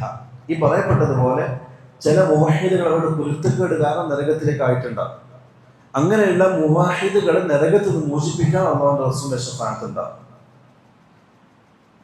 അതേപോലെ തന്നെ അഞ്ചാമത്തത് ഷഫാഅത്തുഹു സല്ലല്ലാഹു അലൈഹി വസല്ലം ഫീ ബഅദിൽ കുഫാർ മിൻ അഹ്ലിൻ നാർ അൻ യുഖഫിഫ അദാബഹു വഹാദിഹി ഖാസത്തുൻ ബി അബീ ത്വാലിബ് വഹദഹു. അബൂ താലിബിന് ഖാസായിട്ടുള്ള ഷഫാഅത്താണ്. അത് അല്ലാഹു റസൂലുള്ളാഹിക്ക് കൊടുത്ത ഒരു ഓശാരമാണ്. അബൂ താലിബ് റസൂലുള്ളാഹിനെ ദുനിയാവിനെ സ്നേഹിച്ചതിൻ്റെ പേരിൽ അല്ലാഹു അബൂ താലിബിന് നൽകിയിട്ടുള്ള ഒരു അനുഗ്രഹം എന്ന് വേണമെങ്കിൽ പറയാം. റസൂലുള്ളാഹി സ്വല്ലല്ലാഹു അലൈഹി വസല്ലം പറഞ്ഞ പരലോകത്ത് അബൂ താലിബ് കാഫിറാണ്, മുശ്രിക്കായിട്ടാണ് മരണപ്പെട്ടത്, നരകത്തിലാണ്. ആ അബൂ താലിബിന് റസൂലുള്ളാഹി സ്വല്ലല്ലാഹു അലൈഹി വസല്ലമയോട് ഷഫാഅത്ത് ചെയ്യാൻ അനുവാദം കൊടുക്കും. റസൂലുള്ളാഹി തങ്ങൾ അബൂ താലിബിന് വേണ്ടി ഷഫാഅത്ത് പറയും അള്ളാഹിൻ്റെ അടുക്കൽ. അത് കാരണം അബൂ താലിബിന് നരകത്തിലെ ശിക്ഷ അള്ളാഹു ലഘൂകരിച്ചു കൊടുക്കും. ആ ശിക്ഷയെ സംബന്ധിച്ച് റസൂൽ പറഞ്ഞെന്താ അറിയാം, അബൂ താലിബിന് എൻ്റെ ഷഫാഅത്ത് കാരണം അള്ളാഹു ശിക്ഷ ലഘൂകരിച്ചു കൊടുക്കും. രണ്ട് നരകത്തിൻ്റെ തീ കൊണ്ടുള്ള ചെരുപ്പ് അബൂ താലിബിന് അണിയിച്ചു കൊടുക്കും. അത് ഇടുന്നതോടുകൂടി അതിൻ്റെ ചൂട് കാരണം അബൂ താലിബിന്റെ തലച്ചോറ് തിളച്ച് മറിഞ്ഞ് പുറത്തേക്ക് ചാടുന്നതാണ് വീഴുന്നത്. അതാണ് ഏറ്റവും ലഘുവായ ശിക്ഷ, അബൂ താലിബിന് അള്ളാഹു കൊടുക്കുന്ന ശിക്ഷ. റസൂലുള്ളാഹി തങ്ങളുടെ പ്രത്യേകമായ ശുപാർശ കാരണം. മറ്റുള്ള കാഫിറുടെ അവസ്ഥ ആലോചിച്ച് നോക്കിയേ, മറ്റുള്ള മുശ്രിക്കുകളുടെ അവസ്ഥ ആലോചിച്ച് നോക്കിയേ. അള്ളാഹു കാക്കട്ടെ. ഇതാണ് റസൂലുള്ളാഹി സ്വല്ലല്ലാഹു അലൈഹി വസല്ലമയുടെ ശഫാഅത്തുമായി ബന്ധപ്പെട്ട് നമ്മൾ മനസ്സിലാക്കേണ്ട ചില കാര്യം. പിന്നെ അവിടെ ഉണ്ടാകുന്നത് എല്ലാ മനുഷ്യരും ഒരുമിച്ച് കൂട്ടിയിട്ട് അൽ ഖിസാസു ബൈനൽ ഖലായിഖ്, നമ്മൾ വളരെ ഗൗരവത്തിൽ ശ്രദ്ധിക്കേണ്ട കാര്യമാണ്. നാളെ പരലോകത്തെത്തിയിട്ട് അള്ളാഹു എല്ലാ സൃഷ്ടികളും ഒരുമിച്ച് കൂട്ടിയിട്ട് പരസ്പരം ഖിസാസ് നടപ്പിലാക്കും. ദുനിയാവിൽ നമ്മൾ പലരെയും ആക്രമിച്ചിട്ടുണ്ടാവും, ഉപദ്രവിച്ചിട്ടുണ്ടാവും, അതിനൊക്കെ പകരം അള്ളാഹു അവിടുന്ന് ചോദിക്കും. റസൂലുള്ളാഹി സ്വല്ലല്ലാഹു അലൈഹി വസല്ലം പറഞ്ഞു, മൃഗങ്ങളെ വരെ അള്ളാഹു പുനർജീവിപ്പിച്ചുകൊണ്ട് അവിടെ കൊണ്ടുവരും. എന്നിട്ട് ദുനിയാവിൽ നിന്ന് ഒരു മൃഗം മറ്റു മൃഗത്തിനെ ആക്രമിച്ചിട്ടുണ്ടെങ്കിൽ നാളെ പരലോകത്ത് അള്ളാഹു അതിന് പകരം കൊടുക്കും. എന്നിട്ട് അവരെ മണ്ണാക്കിയിട്ട് ഇല്ലാതാക്കും. അതേപോലെ മനുഷ്യനെയും കൊണ്ടുവരും. നമ്മൾ ഓരോരുത്തരെ സംബന്ധിച്ച് പറഞ്ഞ പല കാര്യങ്ങളും അള്ളാഹു അവിടുന്ന് കൊണ്ട് നമ്മൾ ചോദിക്കും. ഇതാണ് നമ്മുടെ മുഫ്ലിസിന്റെ ഹദീസ് പഠിച്ചിട്ടുണ്ടാവും അല്ലേ? റസൂലുള്ളാഹി സ്വല്ലല്ലാഹു അലൈഹി വസല്ലം സഹാബാക്കൾ ചോദിച്ചു, എൻ്റെ ഉമ്മത്തിലെ മുഫ്ലിസ് ആരാണ്, പാപ്പരാരാണ്? സഹാബാക്കൾ പറഞ്ഞു, ദീനാറോ ദിർഹമോ ഇല്ലാത്ത ആളാണ്. റസൂലുള്ളാഹി പറഞ്ഞല്ല, ഈ പറയപ്പെട്ട ഹദീസാണ്. അവര് നാളെ പരലോകത്തേക്ക് വരും, ഒരുപാട് അമലുകൾ ചെയ്തിട്ട് അവിടെ എത്തി അള്ളാഹു എല്ലാം വിളിച്ചു കൂട്ടും, ഖിസാസ് നടപ്പാക്കാൻ, പ്രതിക്രിയ ചെയ്യാൻ. ആ സമയത്ത് നന്മകൾ ചെയ്തു വന്ന ആൾ വിചാരിക്കുന്ന ഞാൻ സ്വർഗത്തിലാണ് എന്ന്. പക്ഷെ ആ മനുഷ്യടുക്കലേക്ക് ഇവൻ ദുനിയാവിൽ ആക്രമിച്ച ആൾക്കാരൊക്കെ വരും. ഇവൻ റീബത്ത് പറഞ്ഞ ആൾ, ഇവൻ നമീമത്ത് പറഞ്ഞ ആൾ, ഇവൻ പരദൂഷണം പറഞ്ഞ ആൾ, ഇവൻ ചീത്ത വിളിച്ച ആൾ, ഇവൻ കുറ്റപ്പെടുത്തിയ ആൾ, ഇവൻ ആരോപണം നടത്തിയ ആൾ, ഇവൻ അടിച്ച ആൾ, ഇവൻ ഉപദ്രവിച്ച ആൾ, കടം വാങ്ങി തിരിച്ചു കൊടുക്കാത്ത ആൾ, അങ്ങനെ പലരും അവിടെ വരും. ഇവനോട് ആ ദുനിയാവിൽ ചെയ്ത അക്രമങ്ങൾക്ക് പകരം ചോദിക്കും. നമുക്കറിയാം, ആഖിറത്തിൽ പകരം ചോദിക്കുന്നത് കൈകാലുകൾ കൊണ്ടല്ല, ദീനാറോ ദിർഹമുകൾ കൊണ്ടല്ല, മറിച്ച് നന്മ തിന്മകളെ കൊണ്ടാണ്. ആ നമ്മളെ ഈ ദുനിയാവിൽ ആരൊക്കെ ഉപദ്രവിച്ചോ അവർക്കൊക്കെ നമ്മളെ നന്മകൾ ഇങ്ങനെ എടുത്തു കൊടുക്കും. നന്മകൾ ബാക്കി തീർന്നു, കാലിയാവും. വന്ന ആൾക്കാർ ബാക്കി, പരാതിക്കാർ ബാക്കി. അപ്പം വന്ന ആൾക്കാർ തിന്മ നമ്മൾ പേറേണ്ടി വരും. ഓരോ ഉപദ്രവത്തിനനുസരിച്ച് തിന്മ നമ്മൾ പേറി അവസാന മനുഷ്യൻ നരകത്തിലേക്ക് വലിച്ചെറിയപ്പെടും. ഇതാണ് ഖിസാസ് എന്ന് പറയാം, പ്രതിക്രിയ. നമ്മളെ കാക്കട്ടെ. അതാണ് പണ്ഡിതന്മാർ പറയുന്നത്, നമ്മൾ വ്യക്തിപരമായി ചെയ്ത തിന്മകൾ നമുക്ക് എത്രയും കൂടെ തൗബ ചെയ്തതിലേക്ക് മടങ്ങാം. പക്ഷെ നമ്മൾ മറ്റൊരാൾ ഉപദ്രവിച്ചാൽ തൗബ കൊണ്ട് മായ്ക്കപ്പെടൂല. അല്ലെ? ഇമാം നബവി റഹ്മത്തുള്ളാഹി അലൈഹി അദ്ദേഹത്തിന്റെ റിയാദുസ് സാലിഹീൻ എന്ന് പറയുന്ന കിതാബിൽ ബാബു തൗബയുമായി ബന്ധപ്പെട്ട ഹദീസുകൾ ക്രോഡീകരിക്കുമ്പോൾ അതിന്റെ തുടക്കത്തിൽ തൗബയുടെ ഷർത്തുകൾ വിശദീകരിക്കുന്നത് 4 ഷർത്താ പറഞ്ഞത്. അതിലൊന്ന്, ചെയ്ത പ്രവൃത്തിയോട് ഖേദം ഉണ്ടാകുക. നമ്മൾ ചെയ്ത കുരുത്തക്കേടിൽ ഖേദം ഉണ്ടാകുക മനസ്സിൽ. രണ്ടാമത്തത്, ആ ചെയ്ത പ്രവൃത്തി ജീവിതത്തിൽ പാടെ ഒഴിവാക്കുക. ഞാൻ എൻ്റെ ജീവിതത്തിലേക്ക് തിന്മയിലേക്ക് ഞാൻ മടങ്ങൂല എന്ന് ദൃഢനിശ്ചയം ചെയ്യുക. മൂന്നാമത്തത് പാപം ഒഴിവാക്കുക. മൂന്നാമത്തത് അതിലേക്ക് മടങ്ങൂല എന്ന് ദൃഢനിശ്ചയം ചെയ്യുക. ഇതാണ് 3 ഷർത്തുകൾ. 4ാമതൊരു ഷർത്ത് സൂചിപ്പിച്ചത്, നമ്മൾ ചെയ്ത തിന്മ അത് സൃഷ്ടികളുമായി ബന്ധപ്പെട്ടതാണെങ്കിൽ ഇതുപോലെ മറ്റൊരാൾ കടം വാങ്ങിയിട്ട് കൊടുക്കാതിരിക്കുക, സാമ്പത്തികമായി ചതിക്കുക, മറ്റൊരാളെ ചീത്ത വിളിക്കുക, അല്ലെങ്കിൽ ഉപദ്രവിക്കുക, മറ്റൊരാളുടെ മുതൽ അന്യായമായി കട്ടെടുക്കുക, അതല്ലെങ്കിൽ മറ്റൊരാളെ ഗീബത്ത് പറയുക, കുറ്റം പറയുക, അങ്ങനെ സൃഷ്ടികളുമായി ബന്ധപ്പെട്ടതാണെങ്കിൽ ആ മനുഷ്യനെ കണ്ട് പൊരുത്തം വാങ്ങി ഇടപാടുകൾ പൂർത്തീകരിച്ചാൽ മാത്രമേ അല്ലാഹു തൗബ സ്വീകരിക്കുകയുള്ളൂ. അല്ലേ? നമ്മൾ ഗീബത്തിന്റെ നിമിത്തം വളരെ ഗൗരവത്തിൽ കാണേണ്ടതാണ്. സാമ്പത്തികമായ ഇടപാടുകളൊക്കെ ഉണ്ടെങ്കിൽ ഇത്രയും പെട്ടെന്ന് പൂർത്തീകരിച്ചേക്കുക, എന്നിട്ട് വേണം നമ്മൾ തൗബ ചെയ്യാം. എന്നാലേ തൗബ സ്വീകരിക്കുകയുള്ളൂ. ഇതൊക്കെ ആയിരിക്കും നാളെ പരലോകത്ത് അല്ലാഹു സുബ്ഹാനഹു വ തആല പ്രതിക്രിയ ചെയ്യുക. ഇതാണ് ഖിസാസ് ബൈനൽ ഖലായിഖ്. പിന്നെ ഉണ്ടാകുന്നത് നസ്ബു സിറാത്ത് അലാ മത്നി ജഹന്നം. സിറാത്ത് ഇതും അഖ്ലാനികൾ അല്ലെങ്കിൽ ഹദീസ് നിഷേധികൾ നിഷേധിച്ച് തള്ളിയ ഹദീസാണ്. കാരണം നമ്മുടെ ബുദ്ധിക്ക് യോജിക്കുന്നില്ല എന്ന് പറഞ്ഞുകൊണ്ട് ഇമാം ബുഖാരി മുസ്ലിം റിപ്പോർട്ട് ചെയ്യുന്ന അബൂ സഈദ് അൽ ഖുദ്രി റളിയല്ലാഹു അൻഹുവിന്റെ സഹീഹായ ഹദീസാണ്. റസൂലുള്ളാഹി സ്വല്ലല്ലാഹു അലൈഹി വസല്ലം തങ്ങൾ പറഞ്ഞു, ഖിയാമത്ത് നാളിൽ ഈ പറയപ്പെട്ട കാര്യങ്ങളൊക്കെ കഴിഞ്ഞതിന് ശേഷം ജഹന്നം, നരകത്തിന്റെ മേലെ ഒരു പാലം ഉണ്ടാക്കപ്പെടും. ആ പാലുണ്ടാക്കുന്ന സമയം റസൂലുള്ളാഹി സ്വല്ലല്ലാഹു അലൈഹി വസല്ലം തങ്ങൾ ആ പാലത്തിന്റെ ആ ഭാഗത്ത് നിൽക്കും, സിറാത്തിന്റെ അടുത്ത്. എന്നിട്ട് പറയും, അല്ലാഹുമ്മ സല്ലി അല്ലാഹുമ്മ സല്ലി, അല്ലാഹു എൻ്റെ ഉമ്മത്തിനെ കാത്തോളണേ എന്ന് റസൂലുള്ളാഹി അവിടെ നിന്നുകൊണ്ട് ദുആ ചെയ്യും. ഇത് പറഞ്ഞപ്പോൾ റസൂലുള്ളാഹി തങ്ങൾ ചോദിച്ചു, റസൂലെ, സഹാബാക്കൾ ചോദിച്ചു റസൂലിനോട്, റസൂലെ എന്താണ് ഈ സിറാത്ത് എന്ന് പറഞ്ഞാൽ? റസൂലുള്ളാഹി സ്വല്ലല്ലാഹു അലൈഹി വസല്ലം പറഞ്ഞു കൊടുത്തു, അത് വാളിനേക്കാൾ മൂർച്ചയുള്ളതാണ്, മുടിയേക്കാൾ നേർത്തതാണ്, അതേപോലെ തന്നെ 2 ഭാഗത്തും ഖതാതീഫ് അല്ലെങ്കിൽ കലാലി മുള്ളുകൾ ഉണ്ടാകും. റസൂലുള്ളാഹി സ്വല്ലല്ലാഹു അലൈഹി വസല്ലം ഒരു പ്രദേശം സഅദാൻ എന്ന് പറഞ്ഞ പ്രദേശത്തെ ചൂണ്ടിക്കാണിച്ചു, അവിടെ ഉണ്ടാകുന്ന ഒരുതരം മുള്ള്, അതേപോലത്തെ മുള്ളുകൾ ആ പാലത്തിനുണ്ടാകും. ഫയമുറുൽ മുഅ്മിൻ, ഒരു മുഅ്മിനായ മനുഷ്യനെ പാലം മുറിച്ചു കിടക്കും. കതറഫിൽ ഐൻ, കണ്ണിന്റെ ഇമ വെട്ടുന്ന നേരം കൊണ്ട് മുറിച്ചു കിടക്കും, വളരെ സ്പീഡ്. വകൽ ബർഖ്, അല്ലെങ്കിൽ മിന്നു പോലെ, അല്ലെങ്കിൽ കരീഹ്, കാറ്റ് പോലെ, അല്ലെങ്കിൽ കത്തയ്, ഒരു പറവയെ പോലെ. റസൂലുള്ളാഹി സ്വല്ലല്ലാഹു അലൈഹി വസല്ലം പറഞ്ഞു, അല്ലെങ്കിൽ കുതിരയെ പോലെ, അല്ലെങ്കിൽ ഒരു ഒട്ടകത്തെ പോലെ. ഒരു ഫനാജിൻ, അയാൾ രക്ഷപ്പെടും. ഇതൊരു മുഅ്മിന്റെ അവസ്ഥയാണ്. പിന്നെ റസൂലുള്ളാഹി സ്വല്ലല്ലാഹു അലൈഹി വസല്ലം തങ്ങൾ പറഞ്ഞു, മോശപ്പെട്ട ആൾക്കാരെ മാറി അവസാനം മുട്ടിലെഴിയുന്ന അവസ്ഥയിൽ ചില ആൾക്കാർ വരും. പകുതിക്കെത്തുമ്പോൾ ഈ മുള്ളുകളും കുളത്തുകളും അയാൾ വലിച്ച് താഴേക്കിടും. അല്ലാഹു നമ്മളെ കാക്കട്ടെ. അങ്ങനെ വലിച്ചിടുന്ന കൂട്ടത്തിൽ ഒരു തിന്മ റസൂലുള്ളാഹി തങ്ങൾ പറഞ്ഞത് കുടുംബബന്ധം വിച്ഛേദിക്കുന്നവരാണ്, ബന്ധങ്ങളെ വിച്ഛേദിക്കുന്നവർ. ഇസ്ലാമിൽ ബന്ധങ്ങൾക്ക് വലിയ സ്ഥാനമാണ്, പ്രത്യേകിച്ച് കുടുംബബന്ധത്തിൽ. ആ കുടുംബ ബന്ധങ്ങൾ വിച്ഛേദിക്കുന്നവരെ സംബന്ധിച്ച് റസൂലുള്ളാഹി സ്വല്ലല്ലാഹു അലൈഹി വസല്ലം പറഞ്ഞത്, ഈ സിറാത്തിന്റെ പാലം ഈ കുടുംബബന്ധം മുറിച്ചു കിടക്കുന്നവരെ, കുടുംബബന്ധം മുറിച്ചു കളഞ്ഞവരെ അത് മുറിച്ചു കിടക്കുമ്പോൾ ആ കുളത്തുകൾ വലിച്ച് നരകത്തിലേക്ക് വലിച്ചിടുന്നതാണ് എന്ന്. അല്ലാഹു നമ്മളെ കാക്കട്ടെ. ദുനിയാവിൽ ഇന്ന് വളരെ നിസ്സാരമായി കാണുന്ന ഒരു തിന്മയാണ് കുടുംബബന്ധം വിച്ഛേദിക്കാന്നുള്ളത്. പക്ഷെ അല്ലാഹുവിനോടൊക്കെ വളരെ അപകടം പിടിച്ചതാണ്. ഇതാണ് റസൂലുള്ളാഹി സ്വല്ലല്ലാഹു അലൈഹി വസല്ലം സിറാത്തിനെ സംബന്ധിച്ച് പറഞ്ഞത്. പിന്നെ ഒരുപാട് ഹദീസുകളുണ്ട്, നമ്മളതിൽ വിശദീകരിച്ച് കിടക്കുന്നത് ചുരുക്കാം ഇൻഷാ അല്ലാഹ്. അതിനുശേഷം മുഅ്മിനുകൾ സ്വർഗത്തിലേക്ക് പോകും, സിറാത്തിന് ശേഷം കാഫിറുകൾ നരകത്തിലേക്ക് പോകും. പിന്നെ നരകത്തിൽ കാഫിറുകൾ കിട്ടുന്ന ശിക്ഷകളെ സംബന്ധിച്ചാണ് പറയുന്നത്. ഇതിനു മുമ്പ് സ്വർഗത്തിൽ അള്ളാഹു മുഅ്മിനുകൾക്ക് വേണ്ടി വെച്ച അവസാനത്തെ അള്ളാഹുവിന്റെ ഒരു ഫദ്ൽ എന്നോണം, ഒരു മഹത്വം എന്നോണം, ജസ എന്നോണം അള്ളാഹു മുഅ്മിന് കൊടുക്കുന്ന റുഅ്യത്തുല്ലാഹ്, അള്ളാഹുവിനെ കാണാനുള്ള സൗഭാഗ്യം. അള്ളാഹു ആ കൂട്ടത്തിൽ നമ്മളെ ഉൾപ്പെടുത്തി അനുഗ്രഹിക്കട്ടെ. അത് അള്ളാഹു സുബ്ഹാനഹു വ തആല പറഞ്ഞത്, നാളെ പരലോകത്ത് സ്വർഗത്തിൽ മുഅ്മിനുകൾ പ്രവേശിച്ചതിന് ശേഷം അള്ളാഹു സ്വർഗത്തിന്റെ ആൾക്കാരെ ചോദിക്കും, നിങ്ങൾക്ക് എന്തെങ്കിലും ആവശ്യമുണ്ടോ? അവർ പറയും, അള്ളാഹുവേ, നമ്മളെ കളിയാക്കുകയാണോ? ഇത്രയും സുഖാനുഗ്രഹങ്ങളും ഇത്രയും സന്തോഷവും നൽകിയിട്ട് എന്താ ഇതിന് കൂടുതൽ വേണ്ടത്? അവരൊന്നും വേണ്ട, എല്ലാം കിട്ടി. രണ്ടാമത് ചോദിക്കും, മൂന്നാമത് ചോദിക്കും, അപ്പോഴേക്കിതായിരിക്കും മറുപടി. പിന്നെ അള്ളാഹു അവരോട് പറയും, അങ്ങനെയാണെങ്കിൽ നിങ്ങൾക്ക് ഞാനൊരു സാധനം തരാം എന്ന് പറഞ്ഞുകൊണ്ട് അള്ളാഹുവിന്റെ വിധി അങ്ങ് മാറ്റും. അള്ളാഹുവിന്റെ വിധി കാണുന്ന മുഅ്മിനുകൾ സ്വർഗത്തിൽ അള്ളാഹുവിനെ നേരിട്ട് കാണുന്നത് ആലോചിച്ച് നോക്കി. അള്ളാഹുവിനെ നേരിട്ട് കാണുന്ന ആ അവസ്ഥ അള്ളാഹു ആ കൂട്ടം നമ്മളെ ഉൾപ്പെടുത്തി അനുഗ്രഹിക്കട്ടെ. നമ്മൾ ഇത്രയും കാലം ആർക്ക് വേണ്ടിയാണ് സുജൂദ് ചെയ്തത്? അയാളെ നേരിട്ട് കാണാം. നമ്മൾ ഇത്രയും കാലം ആർക്ക് വേണ്ടിയാണ് തിന്മയിൽ നിന്ന് മാറുന്നത്? അള്ളാഹു നമ്മളെ നേരിട്ട് കാണാം.